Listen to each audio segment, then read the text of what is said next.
Hello dear friends, आज 10 episode upload कर दिया हूं तो आप कमेंट करने में कंजूसी मत करना। और हाँ दोस्तों, मेरा दूसरा चैनल पर स्टोरी डेली अपलोड कर रही हूं तो आप सभी सेकंड चैनल पर जाकर सुन सकते हैं। लिंक डिस्क्रिप्शन पर दे दिया हूं। और जिसने पहले वाला एपिसोड नहीं सुना तो दोस्तों आप जरा पहले वाला एपिसोड सुने। और टेलीग्राम पर आदि ही मिस्ट्री में अपलोड कर रहा हूँ तो आप सभी टेलीग्राम पर सुन सकते हैं। ओके, आज 10 एपिसोड अपलोड किया हूँ तो कॉमेंट बॉक्स में कॉमेंट आना चाहिए, नहीं तो फिर से 5 एपिसोड अपलोड करूंगा तो कमेंट जरूर करें, नहीं तो आपकी मर्जी। 5 एपिसोड सुनना चाहते हो तो 0 कमेंट होगा तब भी 5 एपिसोड अपलोड करूंगा। और आप लोगों में से 90% पब्लिक है जो लाइक सब्सक्राइब नहीं करते। ठीक है, आज का कहानी शुरू करते हैं।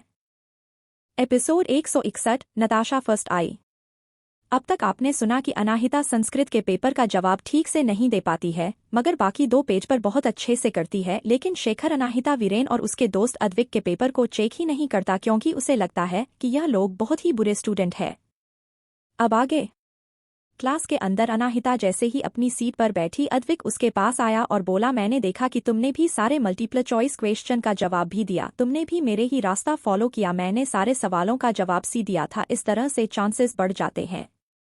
अनाहिता को उसकी बातें बहुत फनी लग रही थी। क्लास में लास्ट आने वाला लड़का उसके साथ अपने एक्सपीरियंस शेयर कर रहा है, यह उसकी जिंदगी का सबसे बेस्ट एक्सपीरियंस है। उसने अपना सरनामे हिलाया और कहा, मैं बाकी पेपर्स की आंसर जानती थी मगर संस्कृत के पेपर में थोड़ा कंफ्यूज हो गई। और जैसा कि अनाहिता को उम्मीद थी, अद्विक को उसकी बातों पर भरोसा नहीं हुआ और उसने भी हाँ में सर हिलाते हुए कहा, मैं भी कुछ क्वेश्चन थे जिनके जवाब में नहीं दे पाया, बाकी सारे क्वेश्चन सब्जेक्ट सवालों के जवाब अंदाज से दिए जा सकते हैं, मगर संस्कृत का इम्पॉसिबल है। अनाहिता उसकी बात सुनकर स्पीचलेस हो गई और बोली, मैं झूठ नहीं बोल रही हूँ। ठीक उसी वक्त शेखर ने ड्रेक पर नोक किया और चिल्लाकर कहा, चुप हो जाओ सब लोग, और मैं सबके रिजल्ट्स अनाउंस करने वाला हूँ। जिसके भी नाम मैं बोलूंगा वह सब लोग एक लाइन में खड़े हो जाएंगे और अपने सेट अनाउंस होने तक वेट करेंगे।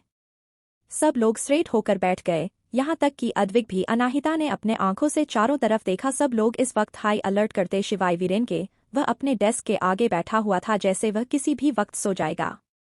तभी शेखर ने अनाउंस किया, प्लस है नताशा राय का, जो 157 पॉइंट्स लेकर आई है।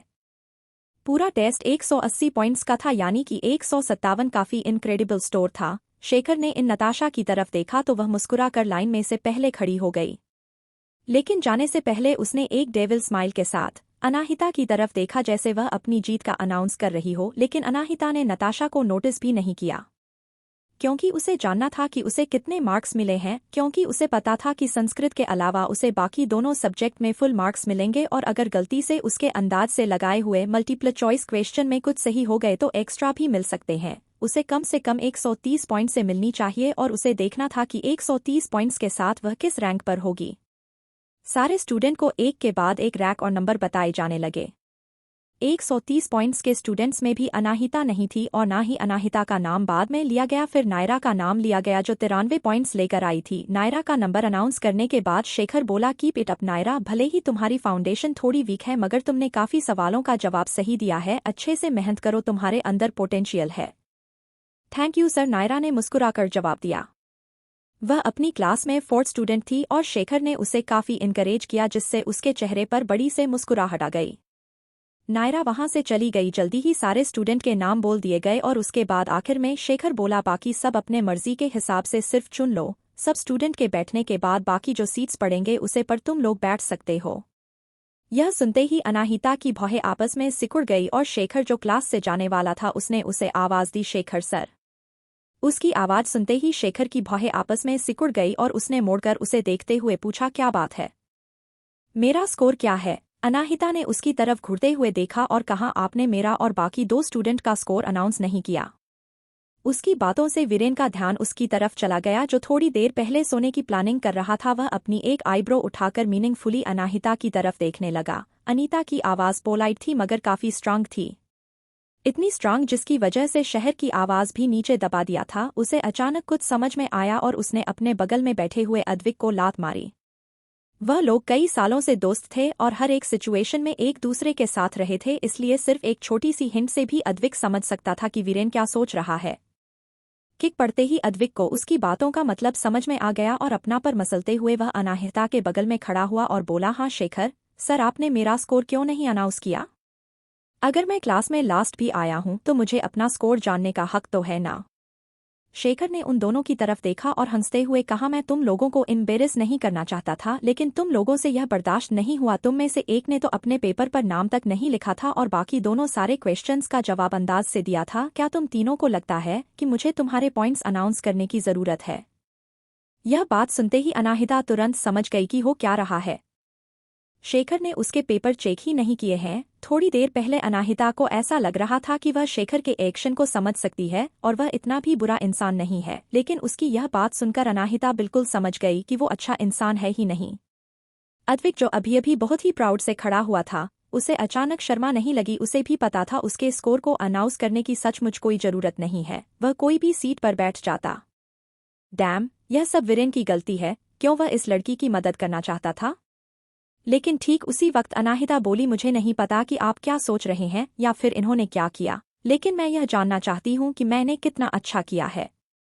यह सुनकर शेखर कंफ्यूजन में उसकी तरफ देखने लगा। उसे समझ नहीं आ रहा था कि हुआ क्या है। वह अपने स्कोर जानने के लिए इतनी क्यों जिद कर रही है? उसने तो अंदाज से सारे सवालों का जवाब दिया था, तो उसे मार्क्स जानने की क्या पड़ी है? वह पक्का सिर्फ मुसीबत खड़ी कर रही है। लेकिन शेर समझ गया कि अनाहिता ने अंदाजा लगा लिया है कि उसने उसके पेपर चेक नहीं किए हैं, इसलिए शेखर ने भी बिना किसी हिचकिचाहट के कहा, ओके, अब जब तुम अपने स्कोर जानने के लिए इतना जीद कर रहे हो तो मैं मानता हूँ कि मैं तुम्हारे पेपर चेक नहीं किए हैं, मगर मैं अभी इसी वक्त सबके सामने वो पेपर चेक करूंगा और सबको तुम्हारा नंबर बताऊंगा। बहुत अच्छा, अनाहिता ने बिल्कुल के बिना किसी एक्सप्रेशन के जवाब दिया। यह सुनकर शेखर और कंफ्यूज होकर उसकी तरफ देखने लगा। वह अपने लिए इतनी बड़ी मुसीबत क्यों खड़ी कर रही है? एक बार अगर उसने मार्क्स सबके सामने अनाउंस कर दिए तो जो लोग नहीं जानते कि वह पैसों के बल पर, कनेक्शन के बल पर इस क्लास में आई है, उन्हें भी सब सच पता चल जाएगा। उसे यह सब करके मिलेंगे क्या? लेकिन अब जब वह इस चीज पर जोर दे ही रही है तो उसके पेपर्स को चेक करने में सिर्फ कुछ मिनट लगेंगे। यह डिसीजन करके दरवाजे की तरफ जाते हुए इंस्ट्रक्शन दिए, सब लोग अपने अपने सीट्स को चूज कर सकते हैं। नताशा, तुम फर्स्ट आई हो तो तुम सबसे पहले अपनी सीट चूज करोगी। Okay Shekhar sir. अंदर आते ही नताशा की सबसे पहली नजर अनाहिता बड़ी और यहाँ पर अंदाजा लगाने की कोई भी जरूरत नहीं थी कि उसके नंबर नायर से भी बुरे आए हैं, इसीलिए वह यहाँ पर है। उसे जानना था कि अनाहिता कितनी बुरी तरह फेल हुई है। नताशा ने ध्यान से देखा और सेकंड रो की सेंटर सीट को चूज किया, जो एक ब्लैक बोर्ड से परफेक्ट डिस्टेंस पर था, जिसे देखने के लिए नताशा को बिल्कुल तकलीफ नहीं उठाने पड़ेगी और वह एक परफेक्ट सीट थी। मैं यहाँ बैठूंगी शेखर सर। शेखर ने हमें सर हिलाया और जवाब दिया, जाकर सामान लाकर यहाँ पर रख लो, तुम अगले महीने तक इसी सीट पर बैठोगी। Okay sir. नताशा ने हाँ में सर हिलाकर जवाब दिया। वह इसे एक बहुत ही ओबेडिएंट स्टूडेंट लग रही थी। शेखर हमेशा ही नताशा जैसे वेल बिहेव स्टूडेंट से खुश रहता था, इसलिए वह आज भी बहुत कुछ था और ज्यादा वक्त नहीं लगा। सारे स्टूडेंट एक एक करके अंदर आ गया और उन्होंने अपनी अपनी पसंद की सीट्स ले ली।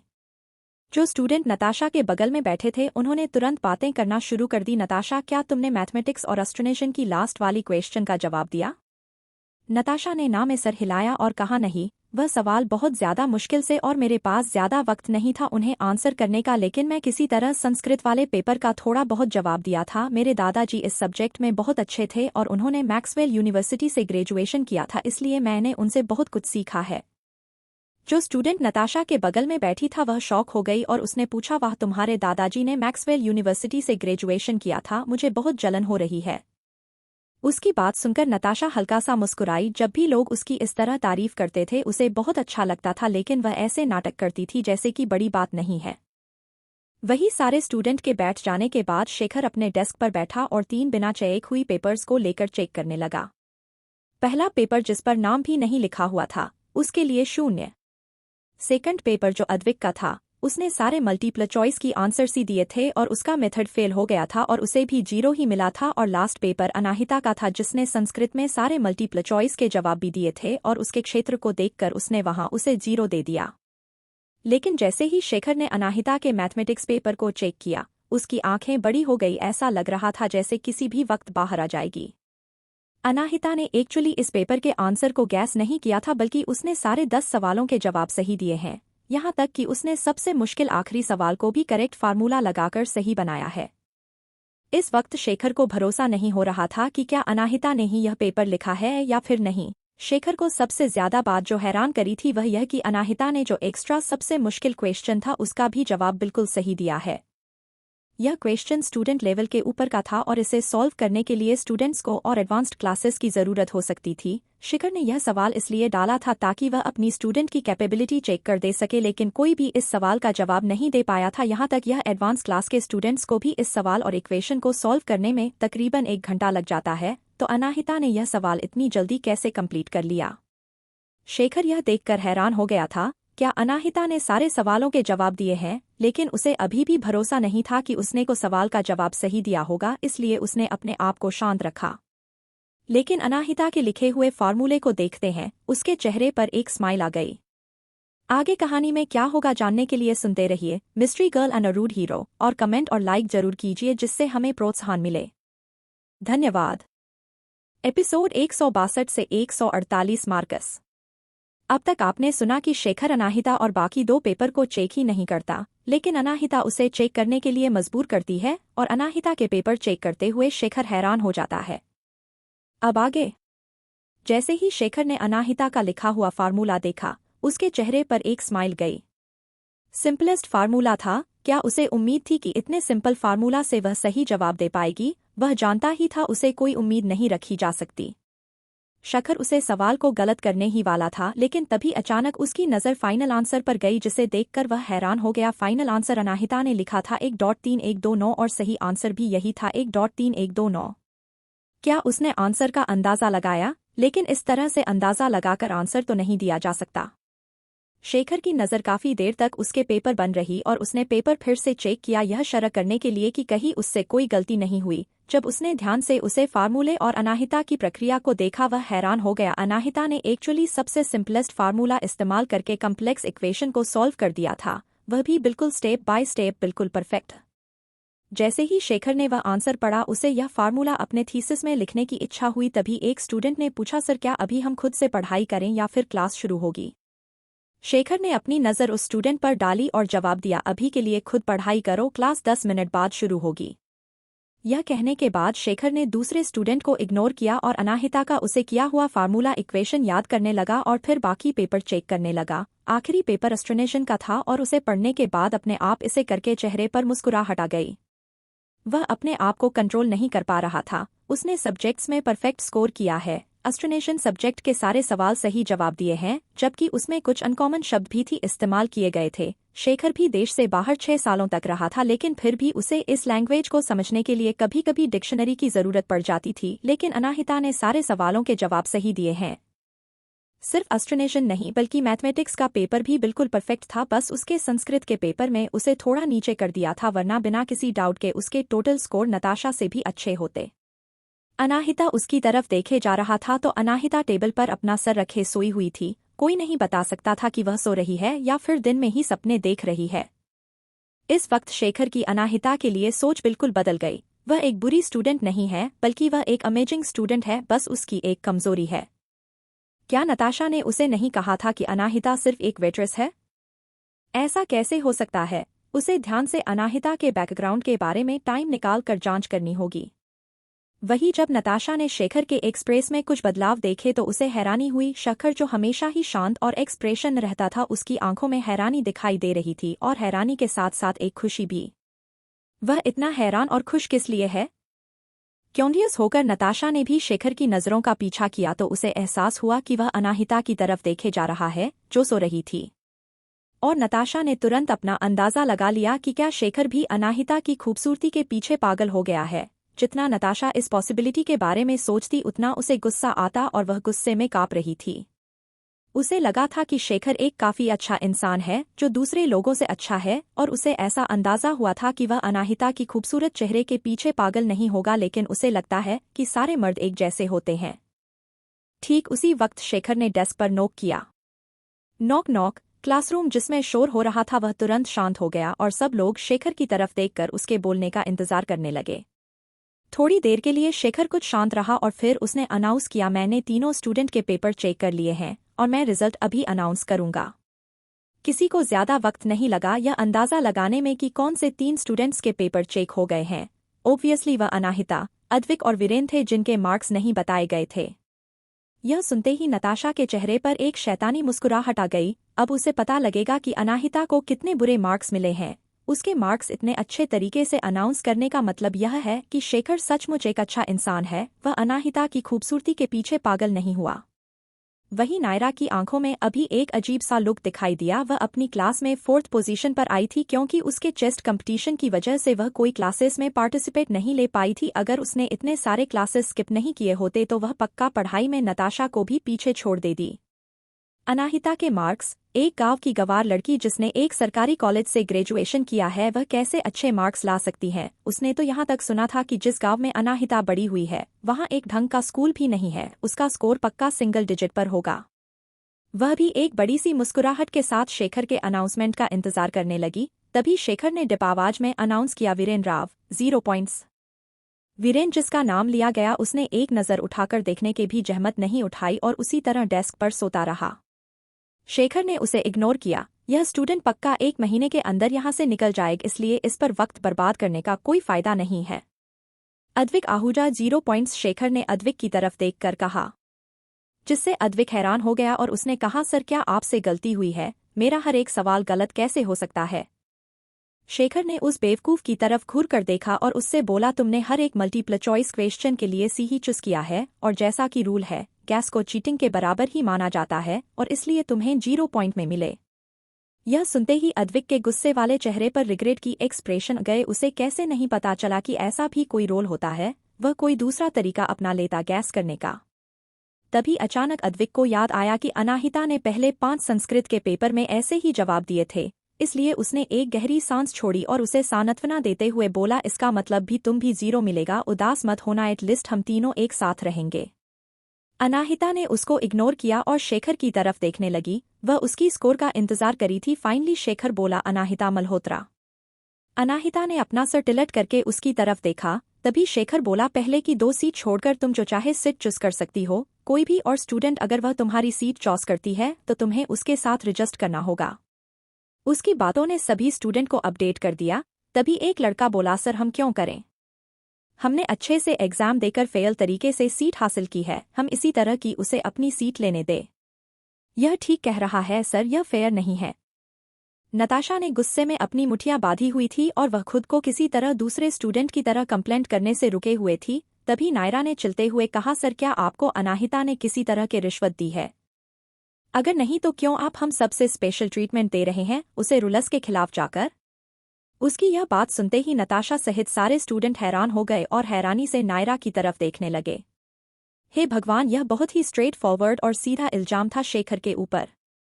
लेकिन शौक के अलावा नताशा इस रिजल्ट से काफी है खुश थी। नायरा की यह बात सुनकर अपनी रेपुटेशन को बचाने के लिए शेखर को फेयर डिसीजन लेना होगा, वरना उसे नौकरी से भी निकाला जा सकता है। जैसे ही नताशा सोच रही थी कि शेखर अपनी बात वापस ले लेगा और कुछ और बोलेगा, तभी शेखर ने स्ट्रेंजली नायरा की तरफ देखकर जवाब दिया, मैं उसे किसी तरह का कोई स्पेशल ट्रीटमेंट नहीं दे रहा हूँ, वह सब की तरह ही है और उसे अपने स्कोर के बल पर सीट चुनने करने का मौका मिल रहा है। नायरा को समझ नहीं आया कि शेखर किस तरफ इशारा कर रहा है, तो इसलिए उसने डायरेक्टली पूछा, तो फिर उसे टॉप 2 सीट्स के अलावा कोई भी सीट चुनने की परमिशन क्यों है? नायर को बिल्कुल भरोसा नहीं था कि अनाहिता को इतने अच्छे मार्क्स मिल सकते हैं। वह दोनों ही कनेक्शंस के जरिए ही इस क्लास में आई थी, तो अनाहिता को उससे ज्यादा अच्छा बिहेवियर क्यों नसीब हो रहा है? सर बस बता दीजिए मेरे मार्क्स कितने हैं? अनाहिता जो कब से कब सब कुछ देख रही थी, अब उसे इस सब से चिढ़ होने लगी थी और उसे भी लगने लगा कि शेखर के लिए चीज मुश्किल होती जा रही थी, इसलिए उसने सीधा सीधा सवाल पूछ लिया। शेखर ने उसकी तरफ एक नज़र देखा और फिर जवाब दिया, 148 पॉइंट्स। क्लास में सभी लोग, यहाँ तक यह सोता हुआ वीरेन भी हैरानी से अनाहिता की तरफ देखने लगे और नताशा और नायरा एक ही जैसा सोच रही थी, 148। और इसकी अद्विक भी सोच रहा था 148। एक ब्यूटीफुल स्टूडेंट जिसने उसके जैसे ही आंसर एनालिसिस दिए थे, उसे 148 पॉइंट्स कैसे मिल सकते? यह बहुत गलत बात है। वहां पर जब शेखर ने देखा कि कितने लोग हैरान हैं, तो उसने अनीता का पेपर उठाया और अनाउंस किया, संस्कृत 8 पॉइंट्स। अंत ही नताशा कंप्लेंट करने वाली थी कि संस्कृत में सिर्फ 8 पॉइंट्स मिलने पर 148 पॉइंट्स मिलना इम्पॉसिबल है। तभी शेखर ने दूसरा पेज पलटते हुए कहा, मैथमेटिक्स परफेक्ट स्कोर। जिसे सुनते ही नताशा चुप हो गई और उसके चेहरे पर हैरानी दिखाई देने लगी। वह यह चीज बर्दाश्त ही नहीं कर पा रही थी। तभी शेखर ने आगे कहा, एस्ट्रोनेशियन परफेक्ट स्कोर। नायरा को ऐसा लगा जिसे उसे हार्ट अटैक आ जाएगा। उसके मन में अपने आप सवाल उठने लगे। उसने अपना एक हाथ खड़ा होकर के शांति से पूछा, अगर फिर भी उसे परफेक्ट स्कोर मिले हैं दोनों सेक्शंस में तो भी उसका टोटल 120 पॉइंट्स होता है, उसे 148 कैसे मिले? नताशा जो फर्स्ट आई थी उसे भी 157 पॉइंट से मिले थे। तभी शेखर ने आगे कहा, ऐसा इसलिए है क्योंकि उसने मैथमेटिक्स और एस्ट्रोनेशन पेपर के आखिरी सबसे मुश्किल सवाल का जवाब दे दिया और हर एक सवाल ने उसे एक्स्ट्रा 10 पॉइंट दिलाए हैं, इसलिए 2 सवालों के उसके टोटल 20 पॉइंट्स। इतना कहकर उसने डायरेक्ट नायरा की तरफ देखा जो अपने ही जिंदगी भर सवाल उठने लगी थी और फिर घूरते हुए पूछा, कोई और सवाल? इस वक्त शेखर की आवाज में गुस्सा और नाराजगी साफ झलक रही थी। उसके ऊपर जो नायरा का अच्छा इंप्रेशन पड़ा था वह सब खत्म हो चुका था और अब उसे नायरा से चिढ़ हो रही थी, जो नायरा ने भी है नोटिस कर लिया और उसे अपने आप पर ही गुस्सा आ रहा था और वह धीरे से बोली, नहीं तो फिर बैठ जाओ। नायरा बहुत ही शर्म के साथ नीचे बैठ गई। अगर इस वक्त मुमकिन होता तो वह गड्ढा खोदकर अंदर छुप जाना चाहती थी, लेकिन इतना सब कुछ हो जाने के बाद उसे इस बात पर अभी भी भरोसा नहीं था कि एक गांव की गंवार लड़की जिसने गांव के सरकारी स्कूल और कॉलेज से पढ़ाई की है उसे मैथ्स में परफेक्ट स्कोर मिल सकते हैं। अगर वह ऐसा कर सकती है तो उसके एक अमीर परिवार में पैदा होने का मतलब क्या है? आगे कहानी में क्या होगा जानने के लिए सुनते रहिए mystery girl and a rude hero, और कमेंट वाला जरूर कीजिए जिससे हमें प्रोत्साहन मिले। धन्यवाद। एपिसोड 163, घर सोने। अब तक आपने सुना कि शेखर अनाहिता के पेपर चेक करके हैरान हो जाता है क्योंकि अनाहिता मैथमेटिक्स और इंस्टॉलेशन में हर मुश्किल से मुश्किल सवाल का जवाब देती है और उसके मार्क्स सुनकर बाकी क्लास के स्टूडेंट भी हैरान हो जाते हैं। अब आगे नताशा भी उतना ही बुरा फील कर रही थी जितना नायरा। वह गुस्से में थी और उसके दिल में नफरत भड़क रही थी। उसने अपने हाथ में जो पेन पड़ा हुआ था लगभग उसने तोड़ दिया था। वह उन 2 एक्स्ट्रा क्वेश्चंस को सॉल्व नहीं कर पाई, लेकिन अनाहिता ने कर दिया और दोनों के लिए उसे परफेक्ट स्कोर मिला। कौन है यह अनाहिता? पहली बार जिंदगी में नताशा को ऐसा लग रहा था कि कोई उससे आगे निकल रहा है। वह यह बात एक्सेप्ट नहीं करना चाहती थी और नहीं इस पर भरोसा करना चाहती थी कि अनाहिता एक्चुअली मुझे स्मार्ट है। शेखर ने पूरी क्लास को देखा और पूछा, क्या किसी और को कोई सवाल है? किसी और स्टूडेंट ने कुछ नहीं कहा क्योंकि अब उन्होंने अनाहिता के स्कोर जान लिए थे तो बोलने का कोई फायदा नहीं था। पूरे क्लास में शांति फैली हुई थी। तो मुझे लगता है सबको कोई प्रॉब्लम नहीं है, शेखर ने कहा। फिर अनाहिता की तरफ देखकर बोला, तुम अपनी मर्जी से सीट चुन सकती हो। सारे स्टूडेंट अनाहिता की तरफ देखने लगे और मन ही मन यह प्रार्थना करने लगे कि अनाहिता उनकी सीट ना चुने, लेकिन अनाहिता ने बहुत ही बेफिक्री से जवाब दिया, मैं यही ठीक हूँ। यह सुनते ही सारे क्लास के स्टूडेंट्स में एक राहत की सांस ली। अगर अनाहिता ने उनकी सीट चूज की होती तो जिस स्टूडेंट को अनाहिता कहती उसे जाकर लास्ट रूम में बैठना पड़ता, जो सीट सबसे बुरे स्टूडेंट के लिए है। सब लोग अपने पिछले क्लास में टॉप स्टूडेंट रहे थे, इसलिए किसी का भी ईगो इस बात को बर्दाश्त नहीं कर पाएगा। उन लोगों जो बात नहीं पता थी वह यह थी कि अनाहिता बहुत आलसी थी और उसे अपनी सारी चीजों को साथ किसी और सीट पर जाकर बैठने की मेहनत मंजूर नहीं था, इसलिए उसने सीट चेंज करने से मना कर दिया। बस उसे एक फेयर ट्रीटमेंट चाहिए था जो हो गया है, और सीटिंग अरेंजमेंट से उससे कोई मतलब नहीं था। वह एक मास्टर स्टूडेंट है और उसके यहाँ होने से ऑलरेडी काफी लोग उदास है, इसलिए अब उससे और कोई ज्यादा प्रॉब्लम नहीं खड़ी करनी थी और ना ही किसी और को अपना दुश्मन बनना था। मगर अनाहिता को जो बात नहीं पता थी वह यह थी कि उसके बिहेवियर ने शेखर को हैरान कर दिया और वह यह सोचने लगा कि अनाहिता सिर्फ उसके लिए मुसीबत खड़ा करना चाहती है। वही थी जिसने उसके रिजल्ट अनाउंस करने पर इंसिस्ट किया था और अब जब वह अनाउंस हो गया है तो उसने सीट चेंज करने से मना कर दिया। अगर वह मुसीबत नहीं खड़ा करना चाहती थी तो उसे नहीं पता कि इस तरह के स्टूडेंट का बिहेवियर का क्या मतलब होता है। अगर उसका ऐसा ही बिहेवियर रहा तो एक जीनियस होने के बावजूद भी वह सोसाइटी में ज्यादा दिन तक रह नहीं पाएगी। हम एक क्रूअल सोसाइटी में रहते हैं, भले ही वह एक जीनियस है लेकिन कुछ है उसी के भी कमजोरी। उसने अपने संस्कृत के पेपर में सिर्फ 8 पॉइंट्स लाया है, इसका मतलब वह इतनी भी बड़ी जीनियस नहीं है। यह सब सोचना बंद करके शेखर कोल्डली बोला, जब वह तुम अभी सीट नहीं चेंज करोगी तो और टाइम वेस्ट नहीं करते हैं, आज की क्लास शुरू करते हैं। आज के क्लास का कंटेंट है नताशा, प्लीज सबको पास कर दो। नताशा ने कोई जवाब नहीं दिया और अपने चेहरे पर एक कॉम्प्लिकेटेड एक्सप्रेशन रखे वह आगे बढ़ गई। उसका मन पूरी तरह ब्लैक हो गया था और वह इस तरह पेपर्स आसपास पास कर रही थी, उसे काफी टेरिबल फीलिंग आ रही थी।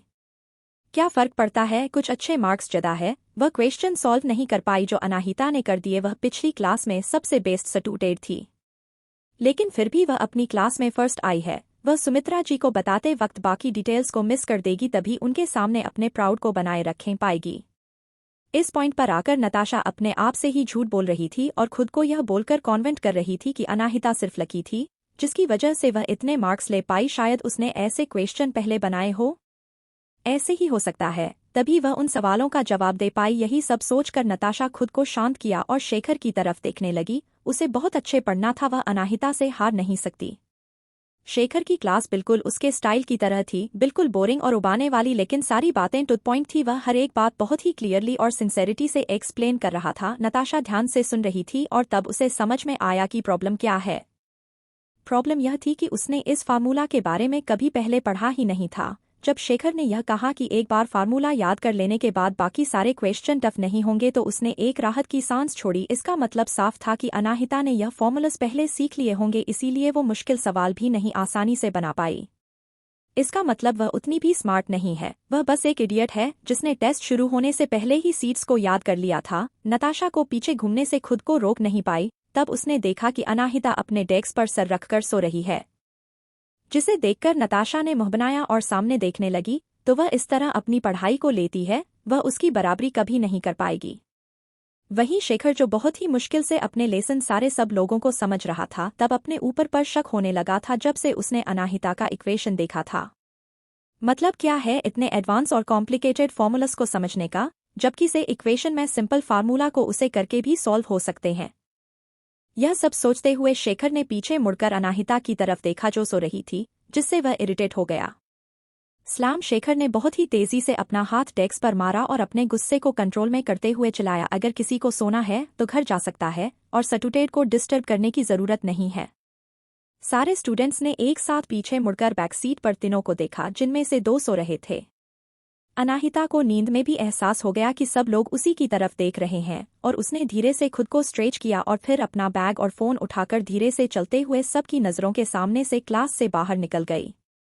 किसी को कुछ तब तक समझ में नहीं आया जब तक वह तक पूरी तरह से उनकी आंखों से गायब नहीं हो गई। वह एक्चुअल में चली गई क्या? वह सचमुच घर सोने जा रही है? किसी एक स्टूडेंट ने थोड़े जलन से कहा। इस तरह का एक एरोगेंस और सटरेट बिहेवियर वह लोग कभी नहीं कर सकते। शेखर इतने ज्यादा गुस्से में था कि उसकी आंखें गुस्से की वजह से चल रही थी। इस तरह का एटीट्यूड और टेम्पर वह बिल्कुल एक अच्छे से नहीं है। क्या फर्क पड़ता है कि उसे परफेक्ट मार्क्स मिले, वह सिर्फ एक डिसअपॉइंटमेंट है। शेखर को पक्का भरोसा हो गया था कि आने वाले महीने की टेस्ट के बाद अनाहिता यह नहीं रहने वाली है। जब शेखर अपने इमोशंस को कंट्रोल कर ही रहा था, तभी उसने देखा कि वीरेन भी खड़ा हुआ। उसने अपनी भौहें आपस में सिकुड़ते हुए वीरेन से पूछा, तुम कहाँ जा रहे हो? वीरेन ने पीछे मुड़कर शेखर को एक अजीब सा लुक दिया और फिर जवाब दिया, घर सोने के लिए। इतना कहकर वह धीरे धीरे चलते हो वहां से चला गया। शेखर आप अपने गुस्से को कंट्रोल नहीं कर पाया और चिल्लाया, वापस आओ यहाँ पर। लेकिन जवाब में शेखर को सिर्फ दरवाजा बंद होने की आवाज सुनाई दी, जिसे सुनते ही शेखर का गुस्सा उसके आपे से बाहर आ गया और वह पागलों की तरह बिहेव करने लगा। ठीक उसी वक्त अद्विक ने भी रिएक्ट किया, जो अब तक डेस्क के अंदर बैठकर वीडियो गेम खेल रहा था। उसने तो शेखर की तरफ एक नजर देखा भी नहीं और खड़ा होकर दरवाजे की तरफ वह भागते हुए वीरेन को चिल्लाया, रुक जा यार मेरे लिए। एक बार फिर से दरवाजा खुला और बंद हो गया और शेखर इतनी ज्यादा गुस्से में था कि उसका सर दर्द कर रहा था। क्लास में भी सारे स्टूडेंट आपस में बातें करने लगे। मुझे तो लगा था कि कोई भी क्लास में अपने टीचर के अगेंस्ट ऐसी हरकत नहीं कर सकता। किसे पता था कि हमारे क्लास में 3 ऐसे सुपर ब्रेव स्टूडेंट हैं। सिर्फ 3? क्या तुम उस लड़की को भूल गए जिसने थोड़ी देर पहले सर को चैलेंज किया था? डैम, हमारी क्लास काफी यूनिक है। अगर ऐसे स्टूडेंट हमारे आसपास रहे तो क्लास बोरिंग नहीं होगी, कुछ ना कुछ मजेदार होता रहेगा। यह तो सही है, और उसके अलावा जो तीनों अभी अभी क्लासरूम से बाहर गए वह काफी गुड लुकिंग है। काफी गुड लुकिंग? प्लीज हाँ, वह लोग एक्सपेक्टेशन से भी ज्यादा अच्छे लुक्स के साथ है। स्टूडेंट की बातें तेज होती जा रही थी, जिसे सुनकर शेखर एक बार फिर अपना हाथ इस पर पटका। आज पक्का उसका हाथ टूटने वाला था, लेकिन उस आवाज को सुनते ही पूरी क्लास एक साथ शांत हो गई। शेखर ने बहुत ही मुश्किल से अपने गुस्से को कंट्रोल किया, चिल्लाया, जिसको भी अभी घर जाकर सोना है अभी निकल जाए, वरना बाद में किसी और को डिस्टर्ब ना करें। नेचुरली किसी भी स्टूडेंट में इतनी हिम्मत नहीं थी, इसलिए कोई नहीं गया। बाकी सब इतना डर गए कि उन्होंने धीरे से अपना सर नीचे झुका लिया। किसने सोचा था कि उनके हैंडसम से टीचर गुस्सा होने पर इतने डरावने दिखते हैं? वह अपने गुस्से से लाल चेहरे के साथ एक शैतान दिख रहे हैं। कितना डरावना है। सर प्लीज आप कंटिन्यू कीजिए। वह तीनों क्लास में इंटरेस्टेड नहीं थे, मगर हम हैं, नताशा ने कहा। तभी बाकी स्टूडेंट भी बोलने लगे, हाँ सर, आपने अभी तक एक्सप्लेन करना खत्म नहीं किया था वह नया फार्मूला। शेखर ने खुद को याद दिलाया कि यह वह तीनों उसके गुस्से के लायक नहीं है और ना ही बाकी स्टूडेंट के टाइम के लायक। इससे उसने एक गहरी सांस लेकर अपने आप को वह चीज़ भुलाने के लिए मजबूर किया जो अभी भी हुई और वापस लेशन कंटिन्यू करने लगा। इसलिए फार्मूला एक नए कंटेंट के साथ शुरू होगा। वहीं नताशा अंदर अंदर कभी खुशी हो रही थी।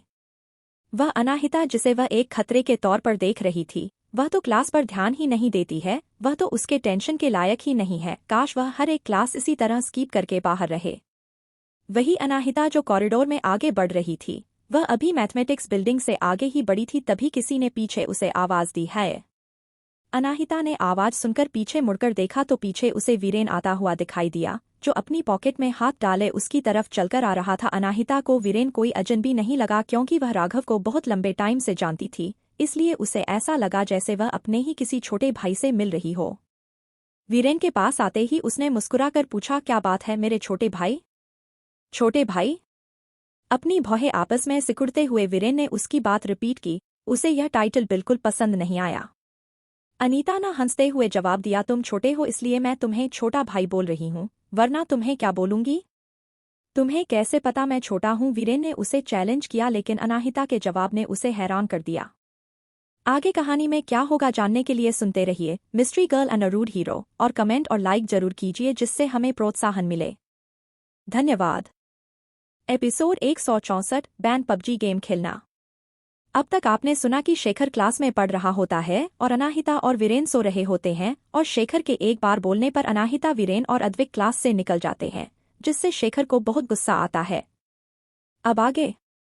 जब वीरेन ने पूछा कि अनाहिता कितने साल की है, तो अनाहिता ने जवाब दिया, मैं 23 साल की हूँ, और तुम?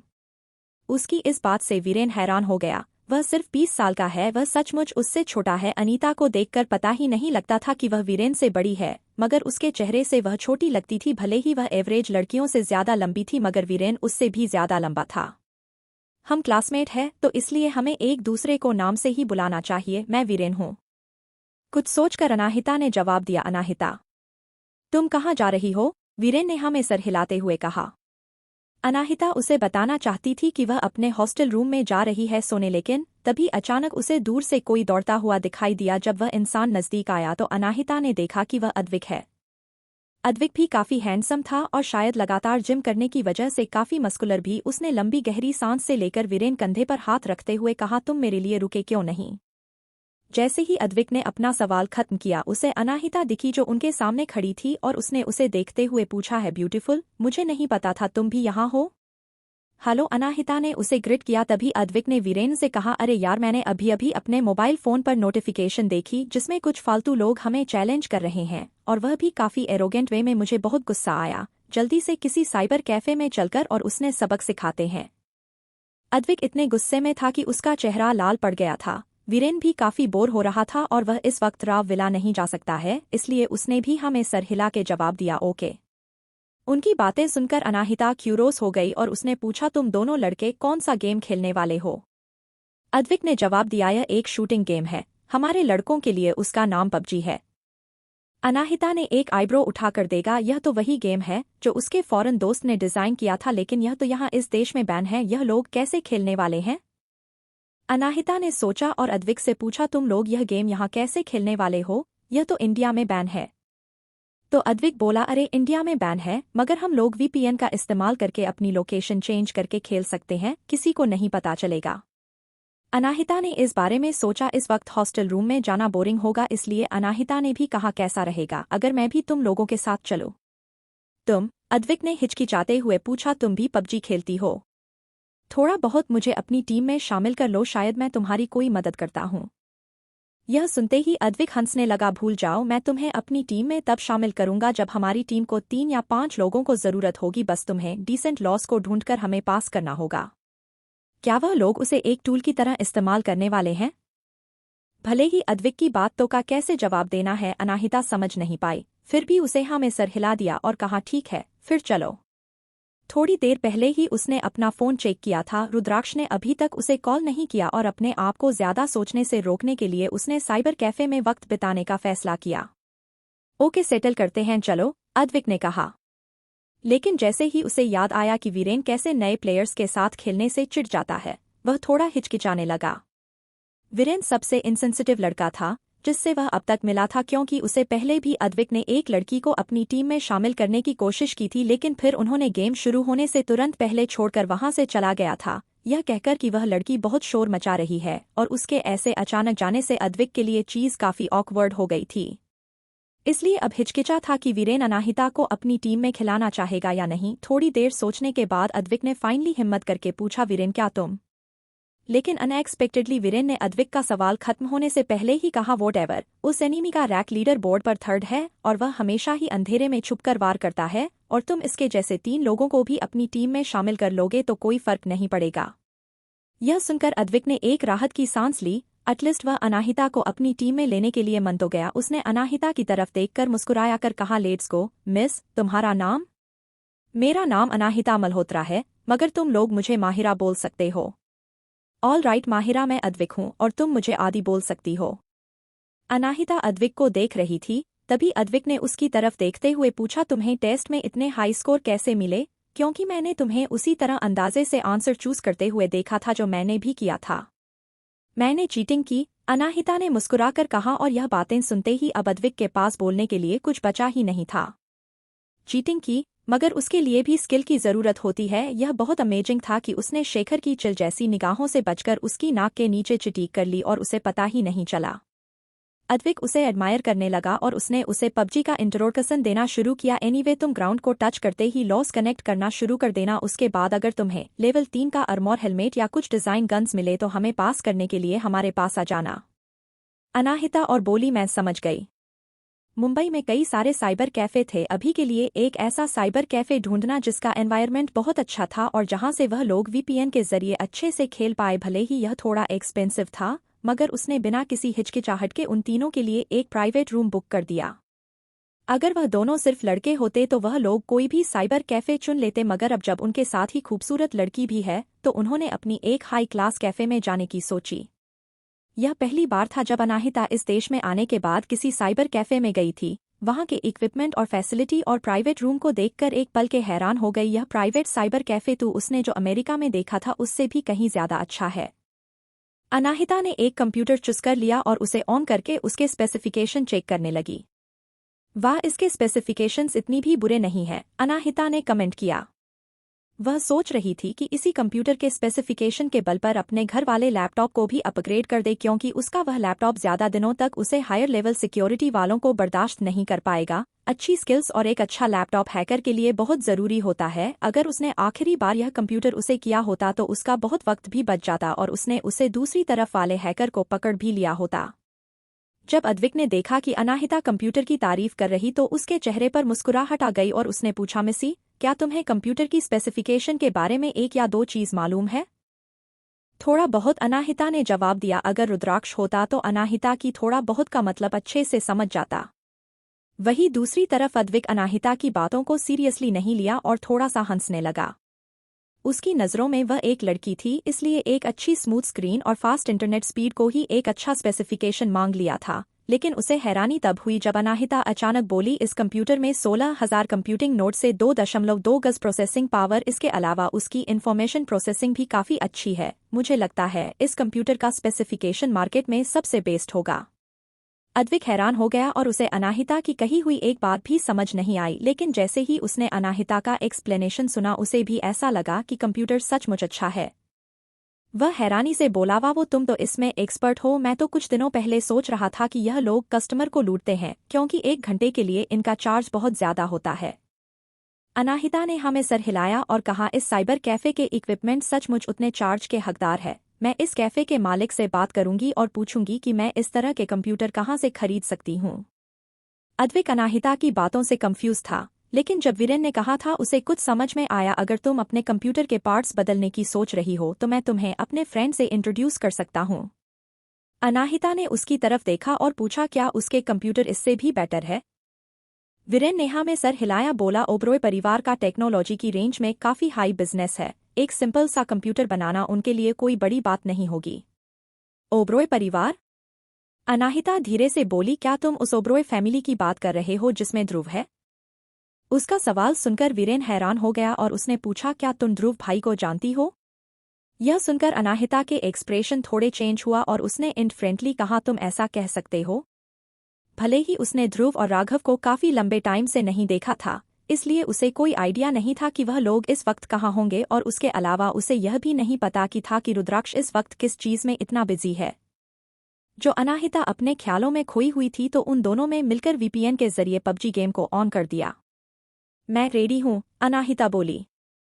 अद्विक ने भी अपनी शर्ट की स्लीव्स फोल्ड की और लड़ाई के लिए तैयार होते हुए चिल्लाया, लेट्स गो, वक्त है लोगों को खत्म करने का। उसके बिहेवियर से अनाहिता स्पीचलेस हो गई। लॉगिन पेज पर क्लिक करने के बाद अनाहिता अपना पुराना अकाउंट ओपन करके उसे के साथ नहीं खेलना चाहती थी और पूछा, मैंने अभी तक रजिस्टर नहीं किया है, क्या तुम दोनों के पास कोई एक्स्ट्रा अकाउंट है? जब यह गेम रिलीज हुआ था तो अनाहिता ने अपना एक टेस्ट अकाउंट बनाया था और लगभग 1 महीने तक की गेम खेलती रही थी। सीधी भाषा में कह जाए तो उसे इस गेम की लत लग चुकी थी। उसके इस गेम से रिटायर होने से पहले वह लीडर बोर्ड पर फर्स्ट पोजीशन पर थी और इस गेम में उसे एक सेलिब्रिटी माना जाता था, और अब वह यह जानने के लिए क्यूरियस थी कि उसका रिकॉर्ड अभी तक किसी ने तोड़ा या फिर नहीं। वही जब अद्विक को एहसास हुआ कि अनाहिता का इस गेम में अकाउंट भी नहीं है, तो उसके बाद उसके माथे से पसीना बहने लगा। एक नए प्लेयर के साथ खेलना वैसे भी मुश्किल होता है, अब जब अनाहिता स्कीम के बारे में कुछ भी नहीं जानती तो और मुश्किल होने वाला है, और उसके अलावा वह लोग उसे इंसान से लड़ने वाले हैं जो इस वक्त लीडर बोर्ड पर 3rd रैंकिंग में है। जब अद्विक अंदर ही अंदर पैनिक कर रहा था, तभी वीरेन बोला, मैं तुम्हें अपने बड़े भाई का अकाउंट दे देता हूँ, उनका यूजर नेम राघव राव है। कितनी छोटी दुनिया है। अब वह राघव का अकाउंट उठ करेगी। जैसे ही उसे अकाउंट में लॉगिन किया तो उसे इमीडिएटली अपनी लास्ट सीजन के रैंकिंग दिखाई दिए, और जो अकाउंट हो इस वक्त उसे कर रही थी वह 10th पोजीशन पर था। आगे कहानी में क्या होगा जानने के लिए सुनते रहिए mystery girl and a rude hero, और कमेंट वाला जरूर कीजिए जिससे हमें प्रोत्साहन मिले। धन्यवाद। एपिसोड 165, गेम में हैकिंग। अब तक आपने सुना कि क्लास से निकलने के बाद अनाहिता टाइम पास करने के लिए अद्विक और वीरेन के साथ साइबर कैफे में गेम खेलने का प्लान बनती है। अब आगे अनाहिता राघव का अकाउंट उज कर रही थी। ठीक उसी वक्त उसके बगल में बैठा हुआ अद्विक ने एक्सप्लेन किया, वीरेन के भैया एक एक्सपर्ट है, अगर वह अपने काम में बिजी नहीं होते ना तो पकड़ा लीडर बोर्ड में उनकी पोजीशन फर्स्ट होती, लेकिन कोई भी टास्क 2 से ज्यादा इम्प्रेसिव नहीं हो सकता। इतने दिनों के बाद भी कोई उस इंसान का रिकॉर्ड नहीं तोड़ पाया है, और यहाँ तक कि राघव भैया का भी गोल है उसके रिकॉर्ड को तोड़ना। अद्विक की नज़रों में टास्क 2 इतना इम्प्रेसिव था कि वह कभी सोच नहीं सकता था कि उसे अकाउंट के पीछे कोई लड़की हो सकती है। उसकी बातें सुनकर अनाहित हैरान हो गई। तो राघव का करंट गोल उसका रिकॉर्ड करना है। एक अच्छी बात है। बकवास बंद करो, वीरेन बोला, इसी वक्त उसका लोकेशन ढूंढो। अद्विक ने थोड़ी देर के लिए स्क्रीन पर देखा और फिर डिसअपॉइंटमेंट में बोला, वह ऑनलाइन नहीं है। जैसे उसने अपनी बात खत्म की उस आदमी की प्रोफाइल पिक्चर की लाइट ऑन हो गई, इसलिए देखते ही उसकी टेबल पर हाथ मारते हुए कहा, ऑनलाइन हो गया है वह। अनाहिता स्पीचलेस होकर उसे देखे जा रही थी। उसे समझ नहीं आ रहा था कि इस गेम को लेकर अद्विक इतना क्यों ऑब्सेस्ड है। ठीक उसी वक्त चैट बॉक्स पर एक मैसेज आया, वीरेन क्या तुम में इतनी हिम्मत है कि मुझे चैलेंज कर सको? लगता है दूसरी तरफ वाला सिर्फ वीरेन को चैलेंज करना चाहता है। क्या मतलब है इसका? अद्विक ने एक्सप्लेन किया, इस सीजन के मैच में एक नया रूल है, अगर पीरियड ने अपने ओपन एंड के चैलेंज को एक्सेप्ट कर लिया और अगर उसे अपोनेंट ने वीरेन और उसकी पूरी टीम को हरा दिया तो उसे वीरेन की रैंकिंग मिल जाएगी। अनाहिता ने हाँ में सर हिलाया और अब उसे फाइनली समझ में आया कि क्यों दूसरी तरफ अलग प्लेयर वीरेन को प्रोवोक करना चाहता है। शायद वह वीरेन को हराकर उसकी रैंकिंग हासिल करना चाहता है। अनाहिता ने अपने दाहिने साइड में बैठे वीरेन को देखा और कहा, उसका चैलेंज एक्सेप्ट कर लो, मैं तुम्हारी जितने भी मदद करूंगी। यह सुनते ही वीरेन का चेहरा डार्क हो गया और अद्विक हैरानी से अनाहिता को देखने लगा।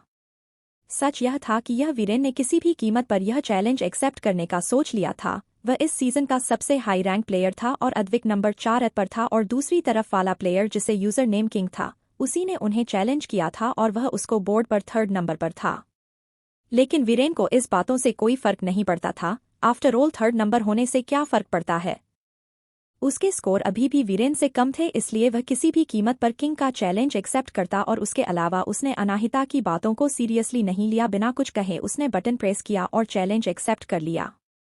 अगले ही सेकंड दोनों पार्टी लव यू में एंटर कर गए, लेकिन अद्विक ने जैसे ही अपोनेंट्स के नाम देखे उसके चेहरे के एक्सेप्शन बिगड़ गए और उसने लिप बाइट करते हुए कहा, और जो उस किंग के बच्चे ने उन प्लेयर्स को इनवाइट किया है जो 2 और 5 नंबर पर है, यह गेम हमारे लिए जितना मुश्किल होने वाला है। दूसरे शब्दों में कहा जाए तो वह उम्मीद कर रहा था कि अनाहिता खुद इस गेम को छोड़कर पीछे हट जाए, लेकिन अनाहिता के कुछ बोलने से पहले ही वीरेन ने कहा उसकी कोई जरूरत नहीं है, गेम स्टार्ट करते हैं। अद्विक ने वीरेन को कॉम्प्लिकेटेड एक्सप्रेशन के साथ देखा और पूछा, आर यू श्योर इसका एक अकाउंट भी नहीं है? उससे कोई फर्क नहीं पड़ता, उन्हें गेम जीतने के लिए हम तीनों को हराना होगा। फिर इनको कोई फर्क नहीं पड़ा था क्या अनाहिता गेम में कितनी देर की रहती है। तभी अद्विक ने गहरी सांस छोड़ी और बोला, ऑलराइट मिसी, रेडी हो जाना, मैच स्टार्ट होते ही कोई घर देखकर छुप जाना। ओके, अनाहिता ने जवाब दिया। अब मैच मेकिंग में सिर्फ 10 सेकंड रह गए थे। 10 सेकंड बाद स्क्रीन की इमेज चेंज होने लगे और एक जॉइंट प्लेन आसमान में उड़ रहा था। अनाहिता ने ध्यान से स्क्रीन को देखा, उसने यह मैप पहले नहीं देखा था, शायद यह कोई नया है। वीरेन ने एक पॉइंट पर इशारा करते हुए कहा, हम वहां लैंड करने वाले हैं। पियर, अद्विक शॉक हो गया और जल्दी से उसने वार्निंग दिया, अच्छा आइडिया नहीं है, बहुत सारे प्लेयर्स इस तरह पियर पर लैंड करने का ऑप्शन चूज करते हैं, अगर हम भी ऐसा करेंगे तो हमें जल्दी मार डालेंगे, ऐसा क्यों ना हम एयरपोर्ट पर लैंड करें, हमें मैच शुरू होने से पहले कई सारे आइटम्स मिल जाएंगे। चिंता मत करो, कोई नहीं आएगा। वीरेन काफी डिटरमिन था। किंग और उसके साथ एक और प्लेयर जो सेकंड नंबर पर था, उन दोनों को ही पीछे से वार करना बहुत अच्छा लगता था, इसलिए वीरेन कॉन्फिडेंट था कि वह लोग ऐसी डेंजरस जगह पर लैंड नहीं करेंगे। अद्विक ने गहरी छोड़ी, उसके पास वीरेन की बात मानने के अलावा और कोई रास्ता नहीं था। यह देखकर अनाहिता ने भी उन्हें फॉलो करने का फैसला लिया। जल्द ही वह तीनों पियर पर लैंड हो गए। अनाहिता तो पहले जब भी गेम खेलती थी तो पैराडाइज टावर को ही लैंड करने के लिए चूज करती थी। उस एरिया में बहुत सारे प्लेयर्स लैंड करते थे और जो लैंड करते ही वह दूसरों को मारना शुरू कर देती थी, और उसके अलावा वह बैटल शुरू होने से पहले आर्म्स भी पिक नहीं करती थी, वह सिर्फ दूसरे प्लेयर्स को मारकर उनके आइटम्स कलेक्ट करने में ध्यान देती थी। यह गलत बात नहीं थी, आफ्टर ऑल इस गेम में कई प्लेयर ऐसा ही करते हैं, एक प्लेयर के मरते ही वह एक इक्विपमेंट बॉक्स में बदल जाते हैं।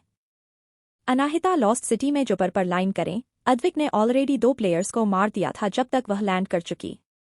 उसने अनाहिता की तरफ देखा और प्राउडली कहा, मिस, जाओ और जाकर कुछ सप्लाई देखो वहां पर, अगर तुम्हें कुछ टॉप क्वालिटी आर्मर्स मिल जाए तो मुझे बताना, और हाँ याद रखना हमें एक अच्छी गन्स की जरूरत है, और कुछ सप्लाई से इकट्ठा करना शुरू कर दिए। लेकिन किसी को नहीं पता था कि उसने आज से पहले इस गेम में कभी स्लिप हटाने किए थे, वह सिर्फ दूसरे प्लेयर्स को मारकर ही गन्स या आर्म्स लेती थी। खुशकिस्मती से उसे 3rd लेवल हेलमेट और आर्मर मिल गए, जो उसने तुरंत अद्विक को सप्लाई कर दिया। ग्रेट, अद्विक ने अनाहिता की तारीफ करते हुए, कम ऑन मिसी, मुझे नहीं पता था कि तुम इस गेम में इतनी टैलेंटेड हो जाओगी पहली बार में, फ्यूचर में हम एक साथ टीम बनाकर खेलेंगे। तभी अचानक अनाहिता बोली, ध्यान से। बैंग बैंग, अब तक काफी लेट हो चुका था। अद्विक का आर्मर कुछ गन शॉट के बाद डिस्ट्रॉय हो गया और उसके हेल्थ बार बार सिर्फ 1/4 ऐसा ही बच गया था। सिट, अद्विक गुस्से में बोला और बोला, उन्होंने फिर से हमारे लिए जाल बिछाई, वह यहाँ पर हमें कैसे अटैक कर सकते हैं। अनाहिता कुछ वक्त बाद ऑप्टिकल्स की तरफ दौड़ी, लेकिन वह अद्विक को हिल कर पाती उससे पहले ही दुश्मनों ने फिर से शूटिंग करना स्टार्ट कर दिया। उसने अपने दांत पी से अनाहिता दूसरे ऑप्टिकल की तरफ दौड़ गई। अगले ही सेकंड अद्विक बॉक्स में बदल गया। डैम इट, गुस्से में अद्विक टेबल पर हाथ मारा। यह लोग घटिया है, हमें एक चांस भी नहीं दिया फारल करने का। इतना बोलकर वह खड़ा हुआ और उसने अनाहिता को देखकर कहा, मैं तुम्हारी पोजीशन ले लेता हूँ। उसकी कोई जरूरत नहीं है। अनाहिता ने अद्विक की कैपेबिलिटी अभी अभी देख ली थी, वह समझ गई कि अद्विक रिएक्शन और स्पीड काफी स्लो है, इसलिए उसने खुद यह गेम खत्म करने का डिसाइड किया। अद्विक ने मदद के लिए वीरेन की तरफ देखा। वीरेन, लेकिन वीरेन तुरंत जवाब दिया, तुम ऑलरेडी मर चुके हो, तुम उसकी पोजीशन लेने के लिए क्यों ट्राई कर रहे हो? चुपचाप बैठे और देखो। अद्विक के पास बैठने के अलावा कोई रास्ता नहीं था। उसे लगा कि अनाहिता भी जल्दी ही मरने वाली है, इसलिए वह वीरेन के गेम पर ध्यान दे रहा था कि वह कैसे दुश्मनों को मारेगा। अब वक्त है हमारा सही पावर दिखाने का। वहीं दूसरी तरफ अनाहिता को दुश्मनों की लोकेशन मिल गई थी। जब वह श्योर हो गई कि वह से नहीं देख पाएंगे तो वह करोल करते हुए उस जगह पर पहुंची जहां अद्विक मरा था और उसके सारे एक्सपेरिमेंट ले लिए। वीरेन के पास काफी इम्प्रूवमेंट से, क्योंकि अभी अभी उसने 2 प्लेयर्स को मारा था। आर्मर को लेने के बाद अनाहिता दूसरी तरफ पहुंच गई। ठीक उसी वक्त वीरेन को एक कॉटेज मिला जो पूरी तरह से सप्लाई से भरा हुआ था, लेकिन जैसे ही वह केबिन की विंडो के पास से होकर गुजर, एक लाउड गन शॉट सुनाई दिया और उसके लेवल 3 का हेलमेट खत्म हो गया। कुछ सही नहीं है, वीरेन अपने मुंह में आपस में करते हुए कहा। यह खिड़की तो उसे माउंटेन के अपोजिट में थी और वह माउंटेन यहाँ से कितनी दूरी पर था, उसकी बुलेट मुझ तक पहुंच ही नहीं सकती थी, कुछ गड़बड़ी है। अद्विक की आंखें हैरान से बड़ी होगी और उसने कहा यह गेम को हैक कर रहा है। हाँ, वीरेन बोला और उसने जल्दी से फर्स्ट एड किट अपने ऊपर इस्तेमाल की, लेकिन वह अपने आप को पूरी तरह से हिल कर पाता उससे पहले ही किसी ने उसे केबिन पर ग्रेनेड भेज दिया। वीरेन न भागने की कोशिश की, मगर ठीक ग्रेनेड उसके सामने ही एक्सप्लोरर हुआ और उसे सेकंड के लिए उसका स्क्रीन ब्लैक हो गया और बस खत्म, वह भी मर चुका था। सिट, अद्विक गुस्से में बोला, मैं जानता था यह लोग गेम हैक कर रहे हैं, वरना कोई इतनी दूरी से ग्रेनाइट कैसे फेंक सकता है। वीरेन के चेहरे पर कोई एक्सप्रेस नहीं थे, वह उसके लिए कंप्लेनेट किया और रिपोर्ट बटन पर टाइप किया। इतना कर वह खड़ा हो गया और देखते हुए कहा, चलो चलते हैं। मैं अभी तक मेरी नहीं हूँ, अनाहिता ने याद दिलाया और हिल पर चढ़ गई। यह सुनकर अद्विक एक्साइटेड हो गया और उसने कहा, अभी तक मरी नहीं है मिस, आप जानबूझकर दूसरे टीम के सामने जाइए और खुद को खत्म कर लीजिए। आप अपने सामने ग्रेनाइट भी फेंक सकती हैं। अगर दूसरी टीम के मेंबर्स ने आपको नहीं मारा तो वह लोग वीरेन रैंक ले नहीं पाएंगे। वीरेन को भी अद्विक का सजेशन ठीक लगा और उसने कहा, अच्छा आइडिया है। इस गेम के सिस्टम रिपोर्ट करना यूजलेस था। भले ही उसने अपनी रिपोर्ट सबमिट कर दी थी, लेकिन फीडबैक रिपोर्ट कम से कम 3 दिनों बाद आएगी और ज्यादातर रिपोर्ट्स पर काम भी नहीं किया जा सकता, और उसके अलावा उसे अब इस गेम में कोई इंटरेस्ट भी नहीं रहा था। आजकल बहुत से हैकर्स आ गए हैं जो हैकिंग के जरिए गलत तरीके से गेम खेलते हैं, इसलिए वह लोग गेमिंग एक्सपीरियंस को एंजॉय भी नहीं कर सकते। वीरेन अनाहिता की चेयर के पास पहुंचा, उसे ग्रेनाइट इस्तेमाल करने के तरीके बताने के लिए, लेकिन ठीक उसी वक्त अनाहिता एक जायंट रॉक को एम करके उसे तरह चढ़े जा रही थी। यह देखकर वीरेन हैरान हो गया। अनाहिता कोई नई प्लेयर नहीं लग रही थी। उसके पोस्टर और एमिंग तकनीक काफी स्किल है। अगर वह यह गेम पहली बार खेल रही होती तो उसे इतना कुछ नहीं पता होता। अद्विक भी कंफ्यूज था, लेकिन उसने वीरेन जैसे डिटेल्स नोटिस नहीं किया। वह यह जानने के लिए क्यूरियस था कि अनाहिता कर क्या रही है। उसने पूछा, मिस आप किसी एम कर रही हो? अनाहिता इस गेम में इतना इन्वॉल्व हो गई थी, उसने अपनी नजर भी नहीं हटाई और कहा, उस प्लेयर को जिसने तुम दोनों को मारा। यह सुनते ही आदमी हंसने लगा और उसी कहा, क्या मजाक कर रही हो? यह गेम को हैकर्स कंट्रोल कर रहे हैं। अगर उसे वह लोग हैक कर भी नहीं रहे होते तो आपका उन्हें हराना लगभग नामुमकिन था। क्या आपको पता भी है कि अपनी अधिक सॉइल को कैसे कंट्रोल किया जा सकता है? सिर्फ एमिंग करने से कुछ नहीं होता, तुम्हें एक ग्रेनाइट फेंक कर गेम अभी खत्म कर देना चाहिए। उसे बिल्कुल भरोसा नहीं था कि अनाहिता उन लोगों को हराकर गेम जीत पाएगी। आफ्टर ऑल उसके दुश्मन थर्ड बेस्ट प्लेयर थे। देखिए दोस्तों, मैं ऑनलाइन गेम्स के बारे में ज्यादा कुछ नहीं जानती और यह कहानी मैंने कुछ साल पहले लिखी थी जब मेरा भाई पबजी खेलता था, और अब मैं इसे बदल नहीं सकती, इसलिए मैं इस तरह लिख रही हूँ। गलती के लिए सॉरी। आगे कहानी में क्या होगा जानने के लिए सुनते रहिए mystery girl and a rude hero, और कमेंट और लाइक जरूर कीजिए जिससे हमें प्रोत्साहन मिले। धन्यवाद। एपिसोड 166, किंग को बैन कर दिया गया। अब तक आपने सुना कि अनाहिता वीरेन और अद्विक के साथ है, गेम खेलने के लिए साइबर कैफे आती है, मगर सामने वाला अपोनेंट उनकी गेम को हैक कर रहा होता है। अब आगे बाकी किसी को भरोसा नहीं था क्या अनाहिता यह गेम जीत सकती है। वहीं दूसरी तरफ वीरेन और किंग के बीच में चलेंगे हुआ है। यह बात गेमिंग कम्युनिटी में जंगल में आज की तरह फैल गई। इस मैच को कई लोग देख सकते थे और इसलिए कई प्लेयर्स ने यह नोटिस कर लिया कि किंग की तरफ से कुछ तो गलत है, और सब लोग चैनल पर डिस्कस करने लगे। वह पक्का हैकिंग का इस्तेमाल कर रहा है, वरना कोई भी इतनी दूर से ग्रेनाइट नहीं फेंक सकता। मैं सचमुच स्पीचलेस हो गया था। वह एक चैलेंज के दौरान हैक कैसे कर सकता है? यह कितनी गलत बात है। वह कैसे दूसरे प्लेयर को चैलेंज करके गेम हैक कर सकते हैं? अगर वह एक हायर रैंकिंग अचीव करना चाहता है तो उसे अच्छे से अपनी स्किल पर ध्यान देनी चाहिए। अच्छे प्लेयर्स दूसरे की गेम से देखते कर कोर्स बहुत सारे ऐसे प्लेयर्स भी थे जो किंग के एक्शन को डिफाइन करने की कोशिश कर रहे थे। पबजी की रिकॉर्डिंग सिस्टम यूजलेस है। मुझे नहीं लगता कि वह लोग किंग पर कोई एक्शन लेंगे, और वीरेन की टीम में सिर्फ एक ही प्लेयर बच गया है और उसके अलावा उसे प्लेयर का नंबर स्कूल बोर्ड पर 10 है। मुझे लगता है इस बार फिर अपनी पोजीशन को देगा। उसे प्लेयर को अभी अपने सामने ग्रेनाइट फेंक देना चाहिए। मैं तो कहता हूँ मैं खुद ही खुद को खत्म कर लो ताकि वह हैकर प्लेयर कोड पर हाई रैंकड प्लेयर ना बन जाए। लेकिन जब सब लोग सोच रहे थे कि अनाहिता खुद को मार करके खत्म कर लेगी, वही अनाहिता माउंटेन पर चढ़कर गेम कंटिन्यू करने लगी। अद्विक यह देखकर नर्वस हो गया और उसने अनाहिता से कहा, यह करने की कोई जरूरत नहीं है, अभी तुम सबसे बेस्ट कर सकती हो कि ग्रेनाइट। उसकी कोई जरूरत नहीं है, अनाहिता ने स्क्रीन पर देखते हुए कहा। मैं यह गेम जीतकर उसकी पोजीशन तुम्हारे लिए टेक ओवर कर लूंगी। अनाहिता का चेहरा इस वक्त इतना सीरियस था कि अद्विक इस बार हंस भी नहीं पाया। तो उसी वक्त एक प्लेयर दौड़ते हुए माउंटेन से नीचे उतरा। किंग और उसकी टीममेट से उस मॉनिटर पर नजर पड़ते अद्विक हैरान हो गया और उसने अनाहिता ने भीख मांगता हुए कहा, मिस इसी वक्त एक ग्रेनाइट फेंको। लेकिन अनाहिता ने उस पर बिल्कुल ध्यान नहीं दिया और लगातार दुश्मनों की तरफ देखती रही। अद्विक फिर से कुछ बोलने वाला था लेकिन वीरेन ने उसके कंधे पर हाथ रखकर दबाते हुए कहा, चुप रहो। वीरेन के चेहरे पर सख्त एक्सप्रेशन देखकर अद्विक हैरान हो गया और उसने अपना कर मुड़कर फिर से स्क्रीन की तरफ देखने लगा। कोई भी ऐसा तरीका नहीं था जिससे अनाहिता किंग को हरा सके। शायद वीरेन भी दिन में सपने देखने लगा है। ठीक इसी वक्त वीरेन चिल्लाया, इसी वक्त शूट करो। ओके, अनाहिता ने कहा और फायर बटन आराम से प्रेस किया। बैंग! अगले ही सेकंड जहां पर किंग था उसकी लोकेशन रेड हो गई, जिसका मतलब साफ था कि अनाहिता ने ठीक उसके सर पर शूट किया है। होली सिट! अद्विक इतना हैरान हो गया कि उसके मुंह से निकल गया और अनाहिता ने उसी डायरेक्शन में 2 बार और शूट किया। अचानक से जहां पर किंग था वहां से ग्रीन स्मोक निकलने लगा और स्क्रीन पर सेंटेंस दिखाई दिया, किंग को राघव ने मार दिया है। हैरानी से अपनी आंखें बड़ी करते हुए अद्विक अनाहिता की तरफ देखने लगा। उसे अब अपने आप पर ही शक होने लगा था, कौन है वह, कहाँ है वह, और यह सब क्या हो रहा है। वीरेन भी हैरान था। जब उसने अनाहिता को शूट करने के लिए कहा तो वह बस अपना लक ट्राई कर रहा था। उसने उम्मीद नहीं की थी कि अनाहिता सचमुच इतनी आसानी से टारगेट हिट कर देगी और उसके अलावा उसने बिना किसी इंटरवल के 3 बार शूट किया और उसके तीनों ही शॉट है जो डायरेक्ट किंग के सर पर जाकर लगे।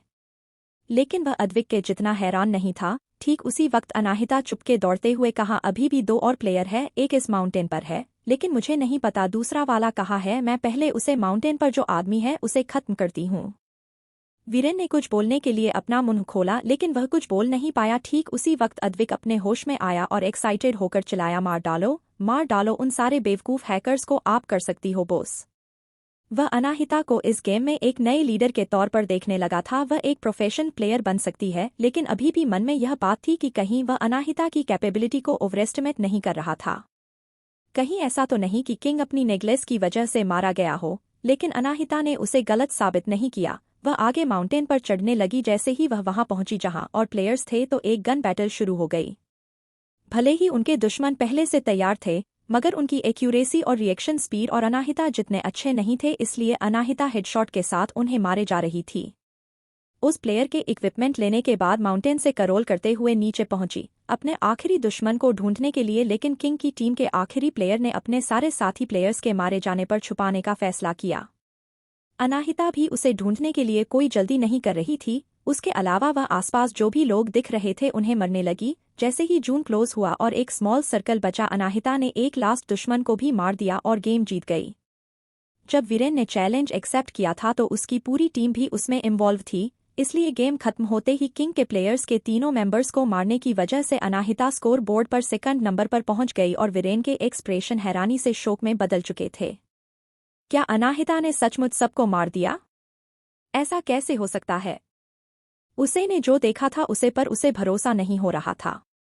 ना सिर्फ उसने किक की टीम को खत्म कर दिया था, उसने बाकी सारे प्लेयर्स को भी बहुत ही शॉर्ट टाइम में मार डाला था। ऐसा लग रहा था जैसे वह टास्टू के बराबर है ही कैपेबल है, जो हर सीजन में टॉप रैंक खेल रहा है और इसका रिकॉर्ड कोई नहीं तोड़ पा रहा है। वही जो प्लेयर्स वह गेम देख रहे थे उनमें बातें शुरू हो गई। क्या देखा मैंने अभी? क्या जो प्लेयर 10 रैंकिंग पर था उसने पूरी किंग की टीम को डिस्ट्रॉय कर दिया? उसने सारे प्लेयर्स को 16 मिनट में मार दिया। इसकी स्किल तो मुझे टास्टू के बराबर लग रही है, लेकिन फिर भी वह टास्टू के बराबर नहीं है। टास्टू ने सारे 99 प्लेयर्स को उसे 12 मिनट में खत्म किया था। वह बहुत स्ट्रांग है, लेकिन किंग बहुत गुस्से में होगा। उसने सोचा था कि वह गेम हैक करके जीत जाएगा, लेकिन किसे पता था कि एक सेंटेंस का प्लेयर उसे हरा देगा। कितना बड़ा मजाक है। जब सबने देखा कि गेम हैक करने वाला इंसान हार गया है तो सबने एक राहत की सांस ली। जब अनाहिता और अद्विक अपनी जीत सेलिब्रेट कर रहे थे तभी वीरेन को रिपोर्टिंग सिस्टम की तरफ से रिप्लाई आया। क्या हुआ? क्या रिपोर्ट वर्क हुई? अद्विक ने आगे बढ़कर कंप्यूटर की तरफ देखते हुए कहा, जिस पर एक सेंटेंस लिखा हुआ था, सॉरी प्लेयर किंग के खिलाफ आपकी रिपोर्ट एक्सेप्ट नहीं हुई है और हमारे इन्वेस्टिगेशन के हिसाब से उसे प्लेयर ने रूस का गेम्स ब्रेक नहीं किया है। व्हाट? उन्होंने हमारी कंप्लेंट एक्सेप्ट क्यों नहीं की? ऑब्वियसली गेम में हैकिंग हो रही थी। अद्विक काफी फ्रस्ट्रेटेड हो गया था। वीरेन ने ज्यादा कुछ नहीं कहा क्योंकि उसे पहले से ही ऐसे जवाब की उम्मीद थी और वह बोला, भूल जाओ, यह नॉर्मल है। आफ्टर ऑल गेम डेवलपर इतनी बड़ी कंपनी है, वह इतने छोटे छोटे मामले पर ध्यान थोड़ी देंगे। शायद उनके पास है कि इंश्योरेंस को इन्वेस्टिगेट करने के लिए अच्छा सिस्टम है ही नहीं। ठीक उसी वक्त अनाहिता ने अपना फोन निकाला और कहा, मिस एक मिनट, आप क्या करने वाली हो? बस आज देखते जाओ, अनाहिता ने कहा और अपने में दिमाग भी याद एक नंबर डायल किया और कॉल कनेक्ट होने का वेट करने लगी और इस दौरान वह बोली, मैं हैकर की रिपोर्ट करने वाली हूँ। यह सुनकर अद्विक ने ना में सर हिलाते हुए हेल्पलेसली कहा, क्या आप कस्टमर सर्विस को कॉल कर रही हो? वह काम नहीं करने वाला, मैंने उन्हें पहले भी कॉल किया था। उन्होंने कहा कि प्रॉब्लम को रिव्यू करने के लिए उन्हें 24 घंटे लगेगा, लेकिन आखिर उन्होंने कुछ नहीं किया। छोड़ दीजिए, कोई काम का नहीं है। नहीं, मैं कस्टमर सर्विस को कॉल नहीं कर रही। यह सुनकर अद्विक ने चिढ़ाते हुए कहा, तो आप किसे कॉल कर रही हो? इस गेम डेवलपमेंट कंपनी के बॉस को? अद्विक को बिल्कुल भरोसा नहीं था कि अनाहिता के पास उसे कंपनी के बॉस का फोन नंबर हो सकता है, और उसके अलावा इतनी बड़ी कंपनी का मालिक क्यों इतने छोटे से मामले में पड़ेगा। लेकिन कॉल कनेक्ट होते ही अनाहिता बोली, है रेयान IT एसेट मी माहिरा। रेयान, क्या वह डेवलपमेंट कंपनी का CEO नहीं है?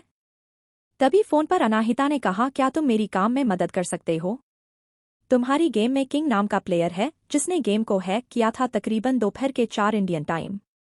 इतना बोलकर वह चुप हो गई और थोड़ी देर बाद थैंक यू बोलकर कॉल कट कर दिया। अद्विक की हैरानी से अपनी भौहें आपस में सिकुड़े हुए हैरानी से पूछा, बोस अब आप मुझे यह मत कहिएगा कि आप रेयान को जानती हो। क्या हुआ, सचमुच हमारी मदद करने के लिए मान गए हैं? ठीक उसी वक्त वीरेन के कंप्यूटर पर नोटिफिकेशन की आवाज आई। यह आवाज रिपोर्टिंग सिस्टम से थे। वीरेन जल्दी से आगे बढ़ाकर उसे मैसेज को खोलना तो फिर से स्क्रीन पर एक मैसेज दिखाई दिया, आपकी रिपोर्ट अपलोड हो गई है और इन्वेस्टिगेशन के बाद में पता चला है कि किंग नाम के प्लेयर ने गेम के दौरान हैकिंग की थी। हम उसके अकाउंट को बैन कर रहे हैं। रिपोर्टिंग के लिए थैंक यू और आपको रिवॉर्ड के तौर पर काफी लिमिटेड स्कीम्स मिलेंगे। हमें उम्मीद है कि आपको गेम पसंद आया होगा।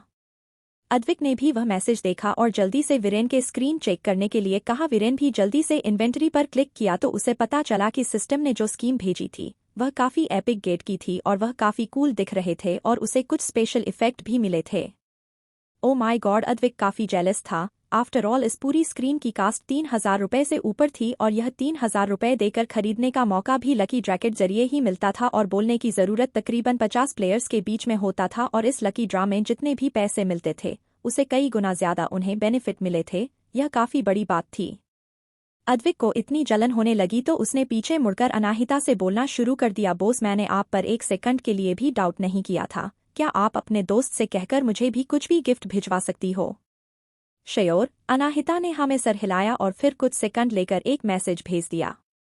वीरेन के दिए हुए गिफ्ट की हैरानी से निकल पाता उससे पहले ही उसने अपने चैट बॉक्स पर एक और मैसेज देखा। हमारी इन्वेस्टिगेशन से पता चला है कि प्लेयर किंग ने पहले भी कई सारे रेगुलेशंस तोड़े हैं गेम के, इसलिए हमने उन्हें परमानेंटली बैन कर दिया है। उनके सारे टीममेट्स को भी पेनल्टी के तौर पर 1 साल के लिए बना कर दिया गया है। पबजी हमेशा ही फेयर गेमिंग के पक्ष में है। हमें उम्मीद है कि सारे प्लेयर्स रेगुलेशंस का ध्यान रखेंगे। प्लीज रेगुलेशंस के साथ ही खेले। ऐसा कोई तरीका नहीं था कि यह मैसेज पबजी के बाकी प्लेयर्स की नज़रों से बच जाए। पूरे गेमिंग वर्ल्ड में किंग और उसके बाकी 2 साथी हंसी का पात्र बन गए। आगे कहानी में क्या होगा जानने के लिए सुनते रहिए mystery girl and a rude hero और कमेंट लाइक जरूर कीजिए जिससे हमें प्रोत्साहन मिले। धन्यवाद। एपिसोड 167 विकी फंसा मुसीबत में। अब तक आपने सुना कि अनाहिता गेम जीत जाती है और आपने एक दोस्त रेयान दोस्त जो उस गेम कंपनी का CEO था उसे कॉल करके किंग और बाकी 2 साथियों को बैन भी करवा देती है और वीरेन और अद्विक को काफी सारे गिफ्ट भी मिलते हैं। अब आगे वही ठीक 10 मिनट पहले अरोड़ा मेंशन में विकी जो गेम खेल रहा था उसने जैसे ही देखा कि वह रैंक 10 पर आने वाले प्लेयर से हार गया तो उसने गुस्से में आकर कीबोर्ड को तोड़ना चाहता था। लेकिन तब जब उसे याद आया कि वह शनाया के घर में है तो उसके पास अपने गुस्से को कंट्रोल करने के अलावा और लॉग आउट करने के अलावा कोई और तरीका नहीं था। इस गेम फाइट के लिए उसने बहुत सारे पैसे लगाकर इसे हैक करवाया था और फोन नंबर पर आने वाले प्लेयर को हराने के बाद उसने कभी उम्मीद नहीं की थी कि 10 नंबर पर आने वाले प्लेयर से वह हार जाएगा। अगर वह अकेले मरा होता तो भी बात ठीक थी, लेकिन उसने कभी उम्मीद नहीं की थी कि 10 नंबर वाला प्लेयर इतने सारे और प्लेयर्स और उसकी एंटीरे टीम को मार देगा। यह प्लेयर पक्का कोई ऑर्डिनरी पर्सन नहीं होगा और शायद इसीलिए वीरेन ने बिना किसी से हिचकिचाहट के उसका चैलेंज एक्सेप्ट कर लिया। यह पक्का उसके लिए जाल था। कितना शर्मनाक है यह, लेकिन उसके लिए यह बेइज्जती से भी ज्यादा बाद एक सरदर्द था। वह पढ़ाई और काम दोनों में ही नहीं अच्छा था, लेकिन जब बात गेमिंग की हो तो बात अलग थी। वह उसमें बहुत अच्छा था, इसीलिए उसने अपने ऑफिस से आने के बाद ही अलग तरीका का काम शुरू कर लिया था। वह दूसरों के लिए खेलता था। किंग एक ऐसे प्लेयर का अकाउंट था जिसे उसने एक्सेप्ट किया था, भले ही उसे अकाउंट का ओनर गेमिंग स्किल बिल्कुल अच्छी नहीं थी, लेकिन वह काफी पैसे वाला था। उसे अकाउंट के ओनर के फादर ने उसे प्रॉमिस किया था कि अगर वह स्कोर बोर्ड पर नंबर 1 हो जाता है तो उसे 50 लाख रुपए मिलेंगे। 50 लाख रुपए कोई छोटी रकम नहीं थी। अगर विकी इतने पैसे कमा लेता है, लेकिन उसका सारा प्लान इस 10वें नंबर के प्लेयर की वजह से खराब हो गया और वह इस वक्त गुस्से में बैठा हुआ था। लेकिन उसके अलावा उसे प्लेयर के फादर ने उसे यह भी प्रॉमिस किया था कि अगर वह टॉप 3 में पहुंच जाता है तो फिर भी उसे 20 लाख रुपए मिलेंगे। 20 लाख रुपए 50 लाख रुपए से काफी कम थे, लेकिन पैसा पैसा होता है, एटलीस्ट उसे कुछ तो मिलेगा। वह शायद आदर्श जी के सामने अपने गेमिंग स्किल का शो ऑफ करके तो वह उसे प्रोफेशनली कम्पीट करने के लिए इनकरेज करें और वह एक प्रोफेशनल स्पोर्ट प्लेयर बन सकता है। आज के दिनों में स्पोर्ट्स प्लेयर्स भी काफी अच्छा पैसा कमा लेते हैं। शायद वह यही करके अमीर हो जाए और वक्त आने पर शनाया उसे बहुत पसंद करने लगे। जितना वह इस बारे में सोच रहा था वह उतना खुश हो जा रहा था। उसने नंबर 1 पर आने की सोच छोड़ दी और उसके किंग नाम के प्लेयर के फादर को 20 लाख रुपयों के लिए फोन किया। लेकिन दूसरी तरफ से जैसे ही कल आंसर हुआ, दूसरी पार्टी ने चिल्लाना शुरू कर दिया, यू ब्लडी बस्टर्ड, तुमने मेरा अकाउंट खराब कर दिया। इस अकाउंट में काफी लिमिटेड एडिशन आइटम से सम खराब कर दिया तुमने। उसकी बातें सुनकर विकी हैरान हो गया। दूसरी बातें जब वाला बोलकर थक गया तो उसने पूछा, मिस्टर शर्मा क्या आपसे कोई गलती हुई है? मैंने आपको अकाउंट कब बर्बाद किया? मैं बस रैंक फर्स्ट पर नहीं आ पाया था इस ऑल, लेकिन मैं आपका अकाउंट टॉप 3 में पोजीशन पर पहुंचा दिया है। क्या आपको मुझे वह 20 लाख नहीं देना चाहिए जो आपने प्रॉमिस किए थे? Go to hell. क्या तुम्हें आइडिया भी है कि अभी अभी क्या हुआ है? क्यों क्या हुआ है? विकी को बिल्कुल क्लू नहीं था। दूसरी तरफ के कस्टमर ने एक गहरी सांस ली और बोला, देखो कि तुम उसे गेम में लॉगिन कर सकते हो नहीं, अगर तुम कर सकते हो तो मैं तुम्हें 2 करोड़ रुपए दूंगा। विकी कंफ्यूज हो गया, उस अकाउंट में लॉगिन करना इतना मुश्किल क्यों होगा? वह उसके लिए उसे 2 करोड़ क्यों देने वाला है? क्या वह पागल हो गया है?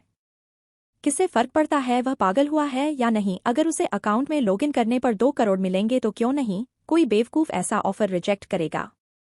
विकी ने उस कस्टमर के बिहेवियर को ज्यादा सीरियसली नहीं लिया और एक्साइटमेंट में उसे अकाउंट में लॉगिन करने लगा। लॉगिन करने के प्रक्रिया के दौरान नहीं उसने सोच लिया था कि वह 2 करोड़ रुपए कैसे खर्च करेगा। वह शनाया के लिए एक लग्जरियस कार देगा और बाकी के पैसों से आदर्श जी के लिए एक ब्रांडेड वॉच। जितना वह इस बारे में सोच रहा था वह इतना खुश होता जा रहा था, इनफैक्ट उसे ऐसा लग रहा था कि वह अपनी जिंदगी की सबसे ऊंचाई पर है। 2 करोड़ अब मैं आया। विक्की ने अकाउंट में फिर से लॉगिन करने का ट्राई किया। जैसे ही उसने लोगो बटन प्रेस किया वह गेम पेज में लॉगिन नहीं हुआ। बाल किसकी स्क्रीन पर एक वाइट कलर का मैसेज दिखाई दिया, जिसे देखकर उसकी छोटी हो गई। आपका अकाउंट को परमानेंटली काफी रूल्स और रेगुलेशंस तोड़ने की वजह से परमानेंटली सस्पेंड कर दिया गया है। अगर आपको इस मैटर को लेकर कोई भी डिस्प्यूट है तो अपने रीजन सबमिट करने के लिए यहाँ क्लिक कीजिए। विकी के चेहरे की सारी एक्साइटमेंट एक साथ गायब हो गई। वह लगातार मैसेज की तरफ देखे जा रहा था। उसे एक पल की लगा कि उसकी आंखें खराब हो गई है। ऐसा कैसे हो सकता है? उसने सबसे लेटेस्ट और बेस्ट सॉफ्टवेयर खरीदा था और उस हैकर ने से गारंटी दी थी कि पबजी की टीम यह कभी डिटेक्ट नहीं कर पाएगी कि हैकिंग हुई है या नहीं। तो फिर ऐसा कैसे हुआ? मुझे भरोसा नहीं हो रहा है, शायद कुछ गलत हुआ है। विकी ने कांपते हाथों से पेज को बंद किया और फिर से लॉगिन करने लगा, लेकिन जैसे ही उसने एक बार फिर लॉग इन बटन पर टाइप किया वही वाइट कलर का मैसेज दिखाई दिया और उसमें वही लिखा हुआ था जो पहले कि उसके रूल से रेगुलेशंस तोड़ने की वजह से उसके अकाउंट को परमानेंटली सस्पेंड कर दिया गया है। यह सब फिर से देखते ही विकी का दिमाग ब्लैक हो गया। क्या करें वह? क्या करेगा? यह अकाउंट बैलेंस करोड़ों था। वह तो उसे महीने की सिर्फ 10,000 रुपए कमाता है। वह इस अकाउंट की असली ओनर को पैसे कैसे लौटाएगा?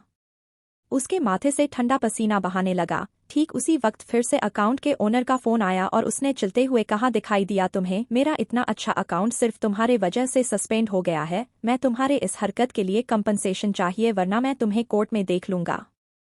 विकी ने अपने माथे से पसीना पोंछा और फोन पर कांपती हुई आवाज में कहा, आई एम सॉरी, यह गेम के डेवलपर कभी पहली बार में हैकिंग नहीं पकड़ते। मुझे नहीं पता कि कैसे उन्होंने डिटेक्ट कर लिया।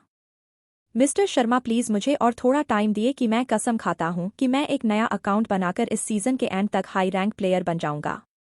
फयू, क्या तुम्हें सचमुच लगता है कि यह रैंकिंग का मैटर है? मेरे अकाउंट में मिलियंस तक खर्च हुए थे। क्या तुम ऐसा चीज लगता है एक नया अकाउंट बना देने से तुम मेरे लॉसेस को कंपनसेट कर पाओगे?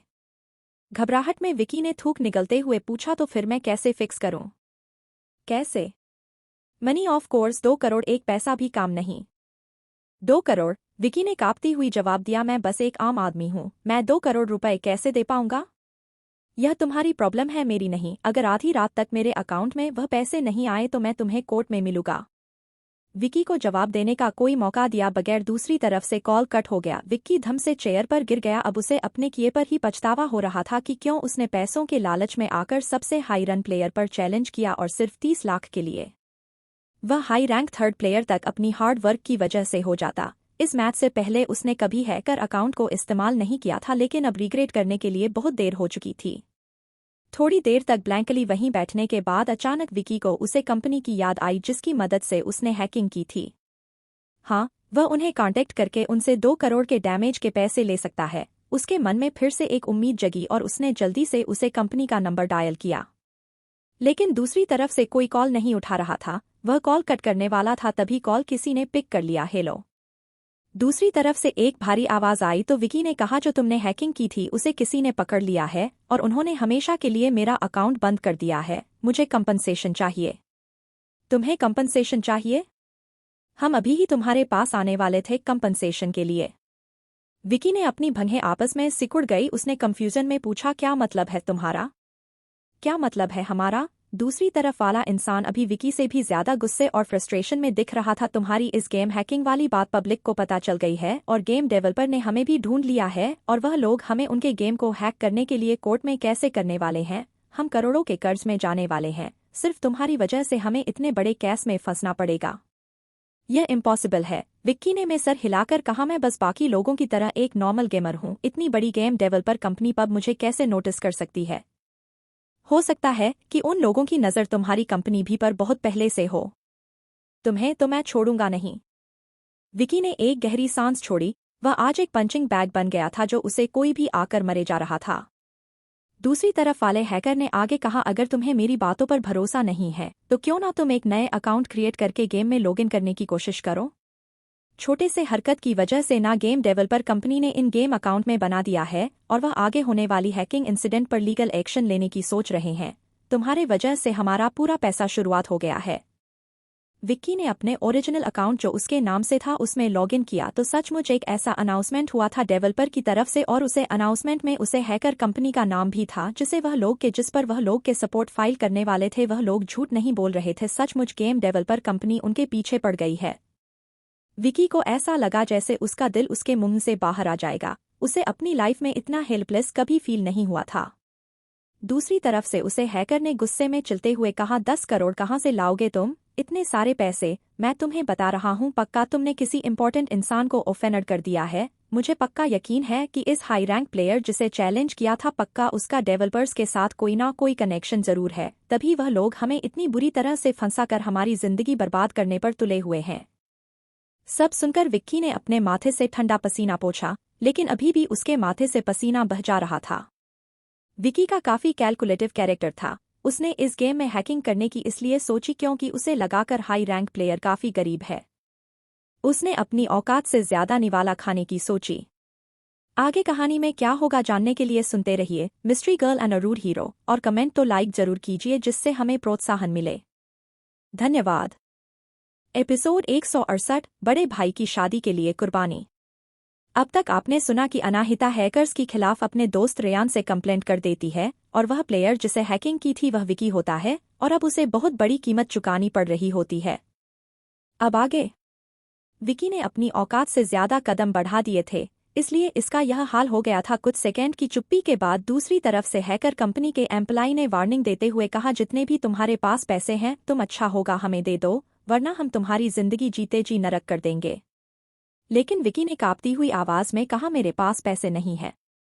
क्या तुम भिखारी हो? तो फिर अपने पैरों और हाथों को गुड बाय कह दो। इतना कहकर कॉल कट हो गया और पीछे छोड़ गया विकी जो अभी भी यह सोचने की कोशिश कर रहा था कि अचानक क्या हो गया है। अगर उसे पता होता कि चीजें इस तरह बदल जाएगी तो कभी वह हाई रैंक प्लेयर को चैलेंज करता ही नहीं।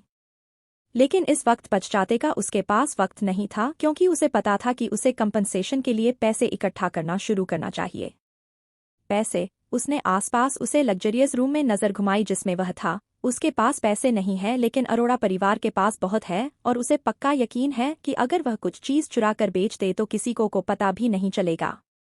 नहीं ना ही वह चुरा कहाँ रहा है, वह और शनाया तो लीगली हस्बैंड वाइफ है, तो वह बस अपनी ही कुछ चीजों को अपने फायदे के लिए भेज रहा है। यही सब बातें सोचकर विक्की ने खुद को कन्विंस किया और खड़ा होकर बेडरूम से बाहर निकल गया। वह पूरे अरोड़ा हाउस में घूम घूम कर उन चीजों को देखने लगा और लिस्ट बनने लगा कि वह क्या क्या बेच सकता है। वही साइबर कैफे के प्राइवेट रूम में अद्विक और वीरेन हैरानी से अनाहिता को देखे जा रहे थे। सिर्फ कुछ मिनट में उन्होंने देखा कि अनाहिता ने किंग के अकाउंट वाले प्लेयर का ओरिजिनल आईपी एड्रेस ट्रेस कर लिया और कुछ और टाइपिंग करके उसने सिस्टम को हैक कर लिया और यह भी पता कर लिया कि किंग ने किस हैकर कंपनी की मदद ली थी और पब गेम डेवलपर को रिपोर्ट कर दी। और सिर्फ कुछ ही मिनट में डेवलपर्स ने एक इन गेम अनाउंसमेंट कर दी कि वह लोग किसी भी तरह से उसे अकाउंट के ओनर और हैकर्स को उनके गेम से बाहर निकाल देंगे। उन्हें कोई आइडिया नहीं था कि कैसे अनाहिता ने सिर्फ सिंगल हैंडेडली किंग और हैकिंग कंपनी को डिस्ट्रॉय कर दिया, वह भी सिर्फ कीबोर्ड पर टाइपिंग करके। बॉस काफी अमेजिंग है, वीरेन के मुंह से अचानक ही अनाहिता के लिए बॉस निकल गया अद्विक की तरह। क्या आपको नहीं लगता कि इस छोटे से गेम के लिए बदला लेने के लिए आप थोड़ा ज्यादा कर गई? हमने किंग का अकाउंट बंद करवा दिया तो उतना ही काफी था, हमें इतना ज्यादा करने की कोई जरूरत नहीं थी। अनाहिता जो इस वक्त अपने दोस्त ध्यान से कॉल पर बात कर रही थी, उसने कॉल कट कर दिया और अद्विक की तरफ देखकर बोली, तुम अपने फ्री स्किन को अपने अकाउंट से क्लेम कर लेना। और फिर वीरेन की तरफ देखकर बोली, मैंने यह सब तुम्हारे लिए नहीं किया, यह मैंने खुद के लिए किया है। वीरेन ने कंफ्यूजन में पूछा, क्या मतलब है आपका? एक डेविल स्माइल के साथ अनाहिता ने जवाब दिया, इस अकाउंट के पीछे जो प्लेयर था उसके साथ मुझे अपने कुछ पर्सनल अकाउंट सेटल करने थे। अनाहिता ने कभी इमेजिन नहीं किया था कि अचानक ही उसे गेम में विकी मिल जाएगा और अगर मौका होते भी हुए भी वह विकी को एक अच्छा लेसन ना सिखाएं तो क्या फायदा। और इस तरह के बड़े से मामले में विकी को फंसाने का साफ मतलब था कि वह मारा की तरहवों पर नहीं आएगा और ना ही उसके लिए कोई तमाशा खड़ा करेगा। वह अब फाइनली रिलैक्स हो सकती है क्योंकि इस वक्त विक्की अपने कर्जदारों को कैसे पैसे वापस करने हैं वह सोचने में बिजी होगा, ना कि उसके लिए परेशानी खड़ी करेगा। इन सभी चीजों से अनाहिता बहुत खुश थी और उसकी वह डेंजरस स्माइल से वीरेन और अद्विक को अपनी रीढ़ की हड्डी तक ठंडक महसूस हुई। उन्होंने अपने क्लासमेट को अंडर एस्टिमेट कर दिया। वह 3 चीजों में बेस्ट है, पढ़ाई, गेमिंग और हैकिंग, और क्या है जो वह नहीं कर सकती है। वीरेन तो इस बात को लेकर खुश हो रहा था कि अनाहिता उसकी दुश्मन नहीं है, वरना पता ही नहीं वह क्या करता है। सब कुछ खत्म हो गया। अनाहिता ने अपने हाथ स्ट्रेच करते हुए कहा, क्या तुम दोनों अभी भी गेम खेलना चाहते हो? अगर नहीं तो चलो कुछ खाने का चलते हैं, मेरी तरफ से ट्रीट होगी। अद्विक ने जल्दी से हाँ में सर हिलाते हुए कहा, जैसा आपके कहे, यह कितने ऑनर की बात है। तभी वीरेन ने कहा, आपने हमारे लिए इतना बड़ा फेवर किया है, हमें आपको ट्रीट देनी चाहिए। अद्विक ने भी हमें सर हिलाते हुए कहा, यस वीरेन सही कह रहा है, प्लीज हमारी ट्रीट एक्सेप्ट कर लीजिए, थोड़ा रूड नहीं लगेगा अगर एक लड़की हमें ट्रीट दे तो। अनाहिता ने उसे रोकते हुए कहा, मैं आज बहुत अच्छे मूड में हूं, तो मेरे तरीके से काम करते हैं, तुम लोग मुझे किसी और दिन ट्रीट दे देना, ठीक है? फिर अद्विक ने पूछा, तो हम कहाँ खाना चलेंगे? लेकिन अनाहिता कोई जवाब देती उससे पहले ही उसे प्राइवेट रूम का दरवाजा बहुत तेज आवाज के साथ खुला और एक जानी पहचानी आवाज सुनाई थी। वीरेन के बच्चे, क्या किया इस बार तुमने? क्या यह राघव की आवाज नहीं है? अनाहिता ने हो गई और जैसे कि उसे उम्मीद थी राघव जल्दी ही रूम के अंदर आया। अपनी बहू आपस में सिकुड़ते हुए वीरेन कोई जवाब देता उससे पहले ही अनाहिता बीच में बोल पड़ी, राघव राव। उसकी आवाज सुनते ही राघव अपनी जगह पर जम गया और उसने धीरे से नजर घुमाकर अनाहिता को देखा। उसे देखते ही उसने हैरानी से पूछा, अनाहिता तुम यहाँ क्या कर रही हो? अनाहिता ने मुस्कुरा का जवाब दिया, मुझे तुमसे यही चीज पूछनी चाहिए, क्या तुम अब्रॉड नहीं गए थे? तुम वापस कब आए? राघव जो थोड़ी देर पहले इतने गुस्से में आया था, उसका गुस्सा तुरंत गायब हो गया और उसने जवाब दिया, मैं अभी अभी वापस आया और प्लेन से उतरते ही मुझे प्रिंसिपल का कॉल आया, यह बोलकर कि मेरा छोटा भाई मुसीबत में है। अपने छोटे भाई की बात बोलते हुए राघव अपने पीछे मुड़कर वीरेन की तरफ देखा, जो तुरंत आकर अनाहिता के बगल में खड़ा हो गया। फिर उसने पीछे, 1 मिनट, क्या आप दोनों एक दूसरे को जानते हो? अनाहिता ने वीरेन की तरफ देखा तो उसे समझ में आया कि हमेशा कुल रहने वाला वीरेन थोड़ा सा काँप रहा था, मतलब वह अपने बड़े भाई से काफी डरता है। और जब अनाहिता को याद आया कि यहाँ आते वक्त राघव कितने गुस्से में था, तो अनाहिता ने बीच में आकर सब कुछ ठीक करने का फैसला किया और बोली, हाँ हम क्लास में हैं और हम दोनों ही मुंबई यूनिवर्सिटी की स्पेशल क्लास में एक साथ पढ़ते हैं और मैं ही जानबूझकर इसे बाहर मुझे घूमने के लिए कहा था। अब मुझे समझ में आया। राघव ने हाँ में सर हिलाया और उसका थोड़ा सा जो गुस्सा बाकी रह गया था वह भी चला गया और फिर उसने वीरेन की तरफ देखकर कहा, यह तुम्हारी ड्यूटी है, अगर अनाहिता बोर हो तो तुम उसे शहर घुमाओगे और मैं तुम्हारी बात दादाजी से छुपा लूंगा। यह सुनते ही वीरेन की आंखें शोक में बड़ी हो गई। इस बार तो उसे पक्का अपने भाई के हाथ से मार पड़ने वाली थी, लेकिन उसे अनाहिता की बातें सुनकर उसका भाई 180 डिग्री कैसे बदल दिया। क्या ऐसा हो सकता है? यह सोचते ही वीरेन ने अनाहिता और राघव की तरफ वह देखा और उसे कुछ रियलाइज हुआ, शायद अनाहिता उसकी होने वाली भाभी है। यह तो ओहम है। अनाहिता बहुत कुल है, क्या फर्क पड़ता है कि उसे बड़बोली लड़कियों ने कहा कि वह गांव से है। अनाहिता काफी टैलेंटेड है और उसके भाई के लिए एक परफेक्ट मैच है, और उनकी बातों से वह यह भी समझ गया कि उसका भाई राघव अनाहिता को काफी पसंद करता है, मगर अभी तक उनकी बात आगे नहीं बढ़ी है। इसलिए उनकी मदद करने की इरादे से उसने कहा, थैंक यू भाई। बोस हमें अभी अभी खाना खिलाने ले जाने वाली है। आपने तो अभी तो कुछ नहीं खाया होगा, क्योंकि आप अभी भी प्लान से उतरे हो। क्या आप हमें ज्वाइन करना चाहोगे? राघव ने अपने छोटे भाई की तरफ देखा और फिर अप्रूवल के लिए अनाहिता की तरफ देखते हुए कहा, मैंने अभी तक खाना नहीं खाया है। क्या तुम्हें कोई प्रॉब्लम नहीं होगी मेरे साथ चलने से? मैं थोड़ा कम खाना खाऊंगा। अनाहिता ने मुस्कुराकर हाँ में सर हिलाकर कहा, ऑफ कोर्स नोट, और वैसे भी मुझे तुमसे कुछ बात करनी है। यह तो बहुत अच्छी बात है, तब चलो हम सबको लेकर। उसके बाद चारों ही है साइबर कैफे से निकलने लगे। उनका ग्रुप काफी लोगों का अटेंशन बटोर रहा था, जिनमें 3 हैंडसम और अच्छे फीचर्स वाले लड़के और एक खूबसूरत सी लड़की थी। किसी ने फोन निकालकर उन लोगों की फोटो खींच ली और ऑनलाइन पोस्ट करते हुए कैप्शन डाला, साइबर कैफे में इतनी ब्यूटीफुल लोग कब से आने लगे। जिस इंसान ने वह फोटो खींची थी वह एक पॉपुलर गेम स्ट्रीमर था, जिसकी वजह से वह पोस्ट जल्दी ही काफी लोगों को अगर नजरों में आ गई और उसके फॉलोअर्स काफी सारे कमेंट करने लगे, कहाँ है यह? प्लीज मैं भी वहां आना चाहता हूँ। कितना अच्छा नजारा है और वह कितनी खूबसूरत है, बिल्कुल परी की तरह। अनाहिता को बिल्कुल अंदाजा नहीं था कि उसकी खूबसूरती ने इंटरनेट पर तहलका मचाया हुआ है। वह राघव के साथ आगे चल रही थी, जबकि अद्विक और वीरेन उनसे कुछ पीछे चल रहे थे, उन्हें प्राइवेसी देने के लिए। तभी अद्विक को रास्ता कुछ जाना पहचाना लगा और उसने पूछा, क्या हम वापस यूनिवर्सिटी जा रहे हैं?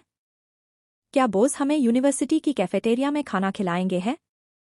ट्रीट होती है, बस तुम्हें उनका एहसान होना चाहिए, वीरेन ने उसे बीच में रोकते हुए कहा। जिससे अद्विक कंफ्यूज हो गया और उसने पूछा, क्या तुम ही तो खाने के मामले में चुजी हो, तुम अचानक से इतनी कंसीडरेट क्यों हो गए? लेकिन वीरेन ने अपने दोस्त के सवाल का कोई जवाब नहीं दिया। उसके दिमाग में तो यही ख्याल चल रहे थे, एक बार उसके बड़े भाई राघव को शादी हो जाए तो वह उसके मामलों में ज्यादा अभी टाग नहीं अड़ाएगा, तो क्या फर्क पड़ता है, उसके लिए उसे एक बार अपने टेस्ट से अलग कुछ नॉर्मल खाना खाने पड़े तो? यह उसके भाई की शादी और उसकी आज़ादी के लिए हो, वह कर ही सकता है, वह कुछ भी खा लेगा। यह सब सोचते हुए वीरेन के एक्सप्रेशन थोड़ी बहुत बदल रहे थे। वही अनाहिता जो उन्हें मुंबई यूनिवर्सिटी वापस ले जा रही थी, उसने धीरे से राघव से पूछा, क्या तुम्हारी ट्रिप के दौरान तुम्हें कोई क्लू मिला? राघव ने हाँ में सर हिलाया। उसका अनाहिता से कुछ भी छुपाने का इरादा नहीं था, क्योंकि अब अनाहिता सब कुछ बहुत अच्छे से जानती थी, और बोला, जो तुमने हमें कोऑर्डिनेट्स दिए थे हमने उसे ट्राई किया, लेकिन जब हम वहां पहुंचे तो वह भी जगह पूरी तरह से खाली थी, मगर फिर भी हमें कुछ यूजफुल चीज मिली है, और अनक्लूड से हम एक शिपिंग कंपनी को पॉइंट आउट कर सकते हैं। Shipping company? Anahita third structure करते हुए कहा, क्या इस कंपनी का लीगल ओनर इस सब के पीछे हो सकता है? उसकी बात सुनकर राघव ने में सर हिलाया और आगे बोला, नहीं, वह एक एवरेज बिजनेसमैन है, लेकिन कुछ तो है जो हमसे छूट रहा है। इस तरह के गैर कानूनी काम लीगल ओनर खुद करें और लोग नजरों में आ जाए, यह थोड़ा मुश्किल होगा, लेकिन छोड़ो, जब हम पूरी तरह से उसे आदमी को आइडेंटिफाई कर देंगे उसके बाद हम अपनी इन्वेस्टिगेशन आगे जारी रखेंगे। ऑल राइट, अनाहिता धीरे से बोली और अपने मन में सोचने लगी, एक शिपिंग कंपनी? आगे कहानी में क्या होगा जानने के लिए सुनते रहिए रिवेंज ए कॉम्प्लिकेटेड लव स्टोरी, और कमेंट तो लाइक जरूर कीजिए जिससे हमें प्रोत्साहन मिले। धन्यवाद। एपिसोड 169, शायद यादाश्त वापस आ जाएंगी। अब तक आपने सुना कि अनाहिता जानबूझकर विकी को फंसा देती है ताकि वह मायरा की 13वीं में आकर उसे परेशान ना करें, और तभी वहां राघव आ जाता है जो उनके साथ खाना खाने के लिए निकलने लगता है। अब आगे अनाहिता अपने आप से बड़बड़ी shipping company. Shipping company typically ऐसे नहीं होती है और ना ही रियल एस्टेट, लग्जरी रिकॉर्ड्स या फिर टेक्निकल जॉइंट्स की तरह ग्लैमर्स होती है, लेकिन उनकी प्रोफेशन एबिलिटी और उनकी काबिलियत को काम आंकने अंडर एस्टिमेट करना होगा। शिपिंग कंपनी के लिए उनके कार्गो में गैरकानूनी सामान स्मगल करना बहुत ही आसान काम होगा। उनके लिए मांग लेगा का काम इतना आसान हो जाता है क्योंकि वह ग्लोबल लेवल पर पोर्ट्स को जानते हैं और उन्हें रोकने वाला कोई नहीं होता है, उन्हें बस अपने ऑपरेशन को थोड़ी अच्छी तरह छुपाना होता है।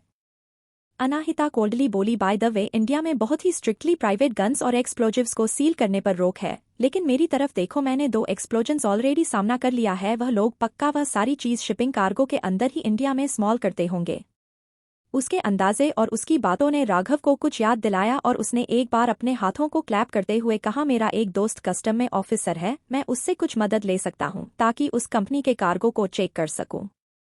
अनाहिता ने हाँ में सर मिलाया, लेकिन उसे संभाल कर रहने के लिए कहा, डार के अंदर ही रहना, हम यह लीड लूज नहीं कर सकते, हम अपने किसी बहुत ही खतरनाक दुश्मन से डील कर रहे हैं। राघव ने कुछ बार हाँ में सर हिलाया और बोला, मैं जानता हूँ, मैं बाकी लोगों से टच में होकर कुछ आगे वाले स्टेप्स के बारे में डिस्कस कर लूंगा। मैं अब्रॉड में ही उन्हें कॉल करके तब बताना चाहता था, मगर मुझे डर था कि शायद हमारे फ़ोन में किसी तरह के सिक्योरिटी सिस्टम या फिर ट्रैकिंग सिस्टम लगे हो। अनाहिता उसकी बातों से इम्प्रेस हो गए और उसने कहा, तुम ठीक कह रहे हो, उनके पास काफ़ी अच्छे हैकर है, इसीलिए हम उनके खिलाफ जरा सी भी लापरवाही नहीं कर सकते। जल्दी ही वह लोग यूनिवर्सिटी के कैफेटेरिया में पहुंच गए। तुम हमें कैफेटेरिया में ले आई हो। कई मिनट भी जाने के बाद राघव को एहसास हुआ कि वह लोग कहाँ है। क्या तुम्हें नहीं अच्छा लगा? मेरे पास कुछ पैसे नहीं है, इसलिए यही अफोर्ड कर सकती हूँ। ऑफ कोर्स नोट, मुझे क्यों फर्क पड़ेगा, राघव ने आगे कहा, अगर तुम्हें सच में कोई ज़रूरत हो तो मुझे बता देना। तुम्हारा अकाउंट नंबर क्या है और तुम्हें कितने की ज़रूरत है? अनाहिता ने तुरंत उसके ऑफर का रिजेक्ट करते हुए कहा, थैंक यू, मगर सच में ठीक है, मेरे पास काफ़ी पैसे हैं, लेकिन अभी मैं उन्हें ढंग से इस्तेमाल नहीं कर सकती। अब जब रुद्राक्ष के दुश्मनों की नज़र उसके ऊपर है तो वह अपने अमेरिकन अकाउंट्स को एक्सेस नहीं कर सकती अपनी बाकी आइडेंटिटी को प्रोटेक्ट करने के लिए, इसीलिए अनाहिता को सिर्फ उन्हें पैसों को इस्तेमाल करना होगा जो हिमेश मल्होत्रा उसे देता है। वह भी उसे कम पैसे नहीं देता है, वह भी उसे लगभग 2 लाख रुपए देता है महीने के, मगर फिर भी वह थोड़ा कम खर्च करना चाहती थी ताकि किसी इमरजेंसी में काम आ सके। लेकिन राघव अभी भी अपने ऑफर पर टिका हुआ था और वह बोला, अगर तुम्हें जरा से भी ज़रूरत लगे तो मुझे बता देना। अनाहिता ने मुस्कुराकर कहा, मुझे ज़रूरत नहीं पड़ेगी, मगर तुम्हारे थॉट के लिए थैंक यू। चलो बातें बंद करते हैं और खाना शुरू करते हैं, जो तुम्हें मर्जी हो वह जाकर ले लो, मैं कुछ भी खा लेती हूँ। मगर वीरेन, राघव आगे कुछ बोलता है, उसे पहले ही वीरेन बीच में आकर बोला, मुझे भी कुछ भी खाने की आदत है, मैं कुछ भी खा लूंगा। अद्विक हैरानी से अपने फ्रेंड को देखने लगा। वीरेन सचमुच एक फैंसी ईटर था। क्या तुम्हें बॉस पर क्रश है? अद्विक ने धीरे से पूछा। वीरेन ने अपने दोस्त को देखा जैसे वह किसी बेवकूफ को देख रहा और बोला, नहीं, वह मेरी फ्यूचर भाभी है, बेवकूफ गधे। जब अद्विक को एहसास हुआ कि वीरेन क्या कह रहा है तो उसने लाउडली कहा, मैं भी खाने के मामले में चुजी नहीं हूँ बॉस, आप कुछ भी ऑर्डर कर लीजिए, हम शेयर भी कर सकते हैं। ठीक है, फिर तो जाकर सबके लिए पास्ता ले आओ और कोई अच्छे से टेबल जाकर देख कर बैठ जाओ, मैं भी वहीं आती हूँ। पास्ता? कंफ्यूज अद्विक ने पूछा, काउंटर कहाँ है? अनाहिता ने कॉर्नर की तरफ इशारा करते हुए कहा, वहां पर। लेकिन जैसे ही वह यह बोली वह अपनी जगह पर जम गई, उसे कैसे पता कि पास्ता काउंटर कहाँ होगा। लेकिन अचानक का अनाहिता को याद आया कि रुद्राक्ष ने उसे बताया था कि उसकी मॉम गेस्ट लेक्चरर के तौर पर अक्सर मुंबई यूनिवर्सिटी में काम करती थी और कभी कभार अनाहिता को भी अपने साथ लाती थी। तो रुद्राक्ष ने जो कहा था कि जानी पहचानी जगह पर वापस जाने पर शायद उसकी याददाश्त धीरे धीरे वापस आने लगे, यह आइडिया सचमुच कम कर रहा है। अगर वह ज्यादा दिनों तक यूनिवर्सिटी में रही तो शायद उसकी याददाश्त कुछ ज्यादा वापस आ जाए और उसे कुछ ज्यादा क्लू मिल जाए। लेकिन दूसरों ने अनाहिता के एक्सप्रेशन पर ध्यान नहीं दिया और ना ही यह सोचा कि अनाहिता को इन सब के बारे में कैसे पता। तभी राघव बोला, मैं बाकी खाना लाने में तुम्हारी मदद करता हूँ, वीरेन, अद्विक जाकर पास्ता लेकर आओ। अनाहिता ने उसका ऑफर को रफूयज नहीं किया और कुछ और खाना ऑर्डर करने के लिए काउंटर पर चली गई। मुंबई यूनिवर्सिटी काफ़ी बड़ी यूनिवर्सिटी थी और यहाँ पर डे और इवनिंग दोनों क्लासेस होती थी, इसलिए कैफेटेरिया अब काफ़ी रात तक खुला रहता था और यहाँ पर बहुत ही अलग अलग तरह के खाने का उसे करने का सिलेक्शन भी था। अनाहिता ने 8 डिशेज और एक सूप ऑर्डर किया और उसके बाद वह और राघव एक साथ प्लेट्स उसे टेबल पर लेकर जाने लगा है, जहां वीरेन और अद्विक उसका बैठकर इंतजार कर रहे थे। इस वक्त नायरा और नताशा भी कैफेटेरिया में ही थे और क्रिश उनके लिए खाना लेना गया था क्योंकि यहाँ पर सेल्फ सर्विस सिस्टम था, लेकिन उनकी खूबसूरती की वजह से यहाँ पर उन्हें असिस्ट करने वाले लोगों की या फिर उनके लिए कोई काम करने वाले लोगों की कमी नहीं थी, भले ही मुंबई यूनिवर्सिटी उन लोगों के लिए नई जगह की ना हो। जब क्रिश और वह दोनों और सिट ढूंढ रहे थे तभी अचानक कैफेटेरिया में बातें होने लगी, ओ माय गॉड, वह लड़की कितनी खूबसूरत है। नायरा और नताशा दोनों ही मुस्कुराई। उन्हें पता था कि वह इंसान जरूर उन दोनों में से ही किसी एक के बारे में बात कर रहा होगा। कृष ने अपना सर उठाकर सामने देखा भी नहीं और बोला, वह पक्का तुम दोनों की ही बातें कर रहे होंगे, यहाँ तक कि मेरे ईयर के स्टूडेंट्स भी तुम दोनों के बारे में बातें कर रहे थे। तुम लोगों को शायद कॉलेज की ब्यूटी क्वीन के लिए स्पीच तैयार कर लेनी चाहिए।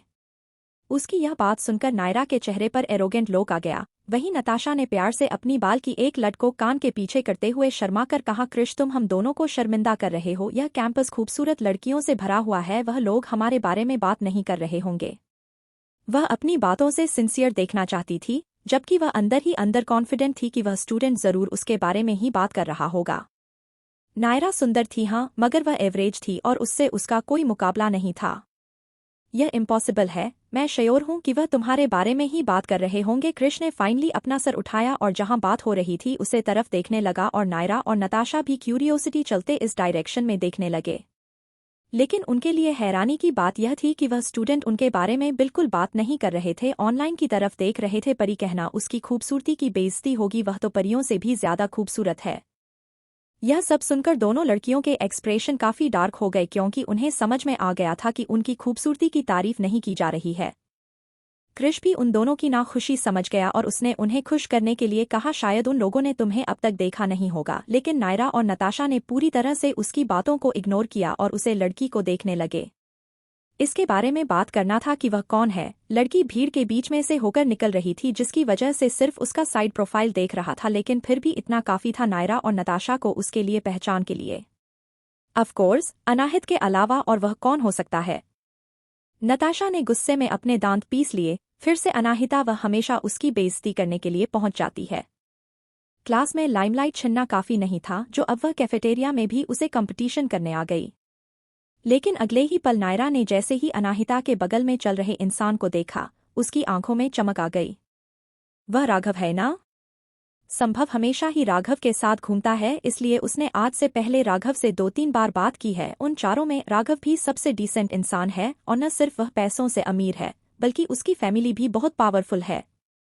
अब जब रुद्राक्ष की मॉम ने पहले ही नताशा को अपनी बहू मान लिया है, तो रुद्राक्ष के लिए उसको कोई चांस नहीं है। और उसके अलावा उसका अनाहिता के साथ भी एक रिलेशनशिप है, इसलिए यह एक अच्छा टाइम है अपना टारगेट स्विच करने का।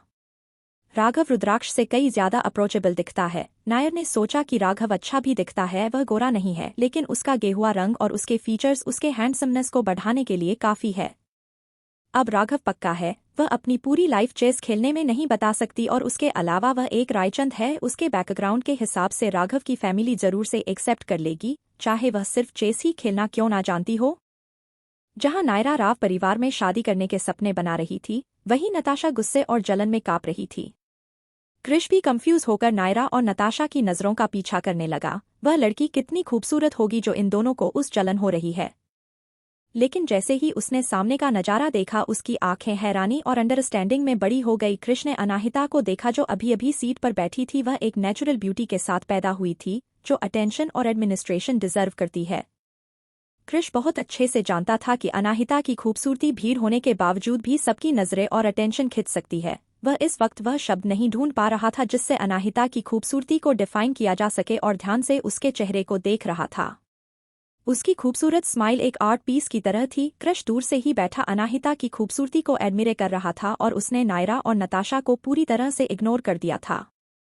उसने नायरा नताशा के साथ पहले ऐसा कभी भी नहीं किया था। वह फाइनली समझ रहा था कि एक ट्रू ब्यूटी ब्रेस्ट टेकिंग और अनटचेबल होती है, और अनाहिता को नायरा और नताशा की तरह अटेंशन सीकिंग तरीके अपनाने की कोई जरूरत भी नहीं थी। वह अनाहिता की तरफ से देखे जा रहा था और आखिर में उसके मुंह से धीरे से निकला, ब्यूटीफुल। यह सुनते ही नायरा नताशा एक साथ उसकी तरफ मुड़ी और गुस्से में घूरने लगी। उसे रियलाइज हुआ कि उसने कुछ गलती कर दी और उसने अपना सर खुजलाते हुए कहा, तुम दोनों भी खूबसूरत हो। खूबसूरती तो देखने वाली की आंखों में होती है ना? आगे कहानी में क्या होगा जानने के लिए सुनते रहिए mystery girl and a rude hero, और कमेंट और लाइक जरूर कीजिए जिससे हमें प्रोत्साहन मिले। धन्यवाद। एपिसोड 170, नायरा की बेइज्जती। अब तक आपने सुना कि अनाहिता राघव वीरेन अद्विक के साथ कैफेटेरिया में खाना खाने के लिए आती है, जहां उसकी खूबसूरती से सब लोग फिर से उसके बारे में बातें करने लगते हैं, जिससे नायरा और नताशा को बहुत चिढ़ होती है। अब आगे कृष के जवाब ने दोनों लड़कियों को और गुस्सा दिला दिया। तुम लोग भी खूबसूरत हो, क्या मतलब है? वह दोनों कभी उस अनाहिता के बारे में कुछ अच्छा नहीं सुन सकती। नायरा ने क्रिश को वहीं छोड़कर जाने का फैसला किया और बोले, थैंक्स फॉर योर मील, हम जा रहे हैं। क्रिश ने हैरानी से पूछा, कहाँ जा रही हो? तुमने तो कुछ खाया भी नहीं। नायरा ने खुद को स्ट्रेट करते हुए कहा, मैंने किसी को देखा जिसे मैं जानती हूँ वहां पर, हम उनके साथ खाना खा लेंगे, अगली बार मिलते हैं, तुम भी चलो नताशा। इतना कहकर वह नताशा का हाथ पकड़कर अनाहिता की तरफ बढ़ने लगी। थोड़ा चिंता और कंफ्यूजन में नताशा ने पूछा, क्या तुम्हें नहीं लगता कि तुमने क्रिश से थोड़ी देर पहले कहीं रूड तरीके से बात की? तो क्या? नायर ने मुंह मनाते हुए कहा, भले ही वह स्टूडेंट काउंसिल का प्रेसिडेंट हो, लेकिन उससे हमें क्या फर्क पड़ता है? भूलो मत, हम कोई आम स्टूडेंट नहीं है। हम यहाँ पर हमारी प्रेस्टीजियस फैमिली के नाम को कैरी कर रहे हैं। यह सुनते ही नताशा का कंसर्न तुरंत गायब हो गया। इस यूनिवर्सिटी में आने के बाद वह ऑलमोस्ट भूल ही गई थी कि वह रॉय परिवार की प्रिंसेस है, लेकिन सब लोग जानते हैं कि लंदन में रॉय परिवार कितना बड़ा है। भले ही वह यूनिवर्सिटी में एक एवरेज स्टूडेंट हो, लेकिन रॉय परिवार की प्रिंसेस होने के नाते वह किसी मामूली से स्टूडेंट काउंसिल के प्रेसिडेंट के सामने खुद को छोटा नहीं कर सकती। उसने रिलैक्स होकर पूछा, वैसे हम कहाँ जा रहे हैं? नायरा ने जवाब दिया, अनाहिता को ढूंढने। व्हाट? नताशा ऑलमोस्ट शॉक के मारे उछल पड़ी थी, लेकिन वह नायरा को इसके खिलाफ कुछ बोलती है या बंद करती। वह ऑलरेडी अनाहिता के टेबल के पास खड़े थे। नताशा को कोई आइडिया नहीं था कि नायरा क्या करने की कोशिश कर रही है। वह कंफ्यूजन में नायरा को देख रही थी, जबकि नायरा किसी की तरफ देखकर स्वीटली मुस्कुरा रही थी, लेकिन उसके ठंड और पैथेटिक फेस पर वह स्वीट स्माइल काफी ऑकवर्ड लग रही थी। उसने अनाहिता की तरफ देखा ही नहीं, बल्कि उसके बगल में बैठे हुए हैंडसम आदमी को ग्रीट करते हुए अनाहिता के बगल में बैठकर बोली, राघव तुम भी यहाँ हो? यह आवाज सुनकर राघव ने उस तरफ देखा और बहुत ही शांति से जवाब दिया है, नायरा। नायरा ने नताशा का हाथ पकड़कर राघव के बगल में बैठाया और फिर स्वीट आवाज में बोली, क्या हम ज्वाइन करेंगे तो तुम्हें बुरा लगेगा राघव? वह कितना पावरफुल और अमीर है, उन दोनों के उनके खाने में ज्वाइन करने से उसे क्या फर्क पड़ेगा? नायरा यह सोच रही थी, तभी राघव ने अपनी भौहें आपस में सिकुड़ते हुए जवाब दिया, मुझे फर्क पड़ेगा।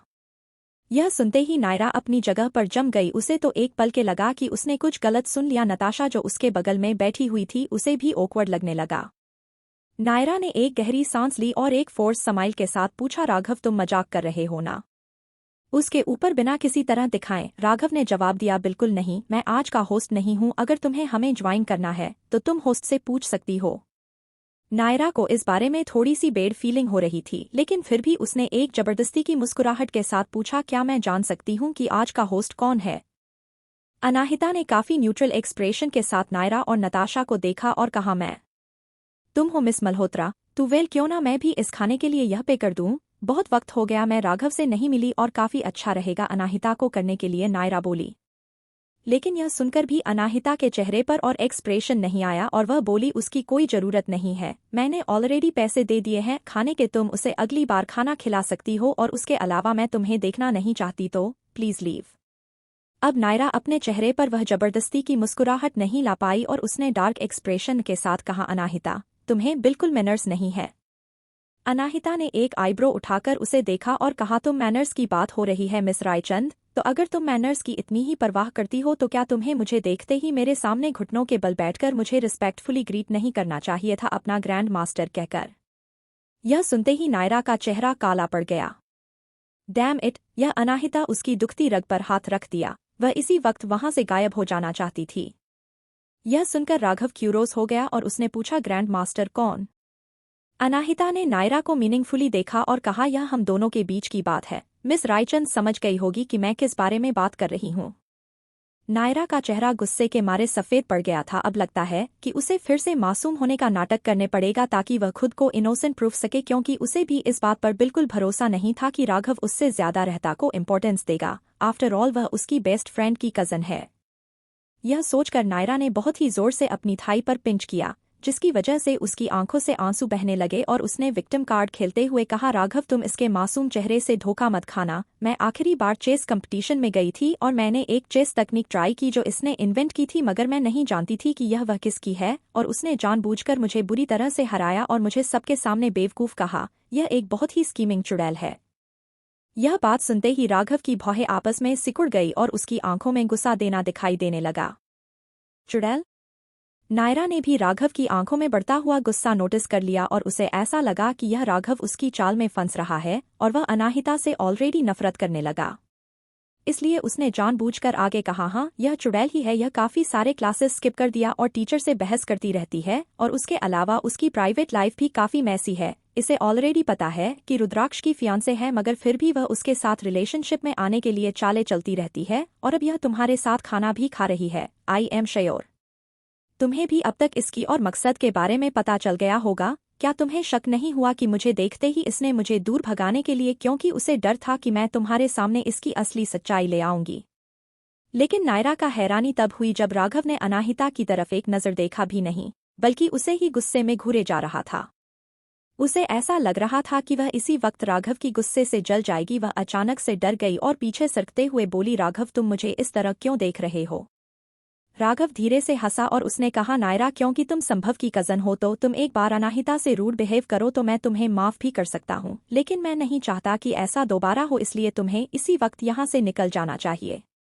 नायरा ने हैरानी से कहा, राघव तुम इसकी बातों पर भरोसा कर रहे हो, मेरी नहीं?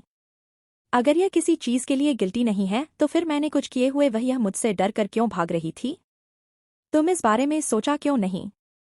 उसकी यह बात सुनकर अनाहिता ने एक नज़र उसे देखा और घिन से देखते हुए बोली, क्योंकि मैं तुमसे नफरत करती हूँ, मुझे तुम्हारी शक्ल देखकर इरिटेशन होती है। यह सुनते ही उसे नायर ने अनाहिता की तरफ घुरकर देखा और कहा, तुम मुझसे नफरत करती हो? क्या तुम्हें मुझसे डर नहीं है? उसकी यह बात सुनकर अनाहिता हंसने लगी, जैसे उसने कितना बड़ा जोक सुन लिया हो। मुझे तुमसे क्यों डर लगने लगा?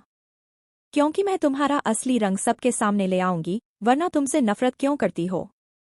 वही अनाहिता कुछ बोलती उससे पहले वीरेन शांति तोड़ते हुए बोला, भाई प्लीज इस मुसीबत खड़ी करने वाली लड़की को यहाँ से हटाओ।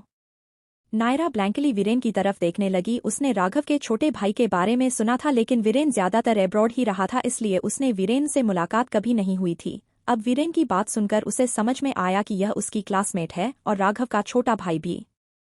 उसे वीरान की बातों को सुनकर मिसअंडरस्टैंडिंग हुई और उसे मुस्कुराकर एक्साइटेड होकर कहा, राघव क्या तुमने सुना? तुम्हारा छोटा भाई भी यही चाहता है कि तुम अनाहिता को यहाँ से भगा दो? क्या तुम्हारा दिमाग खराब हो गया है? वीरेन ने हेल्पलेस टोन में कहा, मैं तुम्हें यहाँ से जाने के लिए कह रहा हूँ, अनाहिता को नहीं। यह सुनते ही एम्बारासमेंट में नायरा अपनी जगह पर जम गई और उसके चेहरे पर कन्फ्यूजन दिखाई दे रहा था। क्यों? वीरेन ने उसके सवाल के जवाब देने की जहमत नहीं उठाई और राघव की तरह मुड़कर बोला, मैंने सुना यह दोनों लड़कियां बोस का मजाक उड़ा रही थी कि वह गांव की गंवार लड़की है। मुझे भी इन दोनों से बहुत नफरत है। उनके चेहरे पर मेकअप से ज्यादा तो झूठ का नकाब है। मुझे उनके प्रेजेंस से ही घिनाती है। उसने बुराई करते वक्त नताशा को भी शामिल कर लिया। अब नताशा वहां एक पल भी नहीं बैठ सकती थी। वह खड़ी हुई और बिना एक नज़र नायरा की तरफ देख वहां से जाने लगी। वह पक्का पागल हो गई थी जो खुद की बेइज्जती करवाने के लिए नायरा के साथ यहां आ गई। अनाहिता के साथ साथ इडियट नायर से भी दूर रहेगी। नताशा! नायरा उसे जाता हुआ देखकर चिल्लाई, मगर नताशा ऑलरेडी उसे वहां छोड़कर जा चुकी थी। ऐसा लग रहा था जैसे वह नायरा के साथ बिल्कुल नहीं रहना चाहती। नायरा बहुत गुस्से में और बेइज्जती महसूस कर रही थी। उसे भरोसा ही नहीं हो रहा था कि न सिर्फ राघव बल्कि वीरेन भी उसकी सही नहीं ले रहा है। वह तो राघव परिवार के कितने करीब है। अनाहिता ने उसकी तरफ देखा और कहा, वेल क्या तुम नहीं जा रही हो? अनाहिता उन लोगों पर बिल्कुल भी दया नहीं दिखती थी जिन्हें वह पसंद ना करती हो या फिर जो उसके अटेंशन के लायक ना हो। नायरा उसे इसी वक्त मार डालना चाहती थी, लेकिन आसपास के लोग ऑलरेडी उसके बारे में बातें बनाने शुरू कर चुके थे। कितनी बेड लड़की है। यह कह रही है कि वह ब्यूटीफुल लड़की के पास कोई मैनर्स नहीं है, मगर मेरे लिए तो यही रूड है जो बिना उनकी मर्जी के उनके साथ खाना खाना ज्वाइन करना चाहती थी और उसके अलावा इसके मुंह से एक भी अच्छी बात निकल रही थी। मुझे तो ऐसे लोगों से नफरत होती है। मैंने देखा कि यह जानबूझकर अपने थाई को पिंच कर रही थी और विक्टिम रोल प्ले करने के लिए। कितनी घटिया लड़की है। अद्विक ने भी आसपास की भीड़ की बातें सुनी और उसने नायरा की तरफ मुड़कर हैरान से पूछा, तुमने जानबूझकर आंसू लाने के लिए और अपने आप को मासूम दिखने के लिए अपने थाई को पिच किया है? भगवान, तुम बहुत ही घटिया हो। यह सुनकर नायरा और एम्बेरस हो गई। वह उस दिन चेस कंपटीशन में भी इसी तरह बेइज्जत हुई थी। उसकी आंखों से आंसू बहने लगे। उसे लगा था कि रुद्राक्ष के मुकाबले राघव को कॉन्फिडेंस में लेना आसान होगा, लेकिन राघव तो रुद्राक्ष से भी ज्यादा हार्श है। एटलीस्ट संभव के लिए कम से कम रुद्राक्ष उसे कुछ गलत तो नहीं बोलता। वह रोते हुए वहां से जाने लगी। वह अनाहिता के सामने नहीं रोना चाहती थी क्योंकि इससे साबित हो जाता कि वह अनाहिता से हार गई। लेकिन वह आगे बढ़ती उससे पहले ही उसे एक जाना पहचाना चेहरा कैफेटेरिया के अंदर आता हुआ दिखाई दिया, जिसे देखते ही उसकी आंखों में चमक आ गई। आगे कहानी में क्या होगा जानने के लिए सुनते रहिए mystery girl and a rude hero, और कमेंट तो लाइक जरूर कीजिए जिससे हमें प्रोत्साहन मिले। धन्यवाद।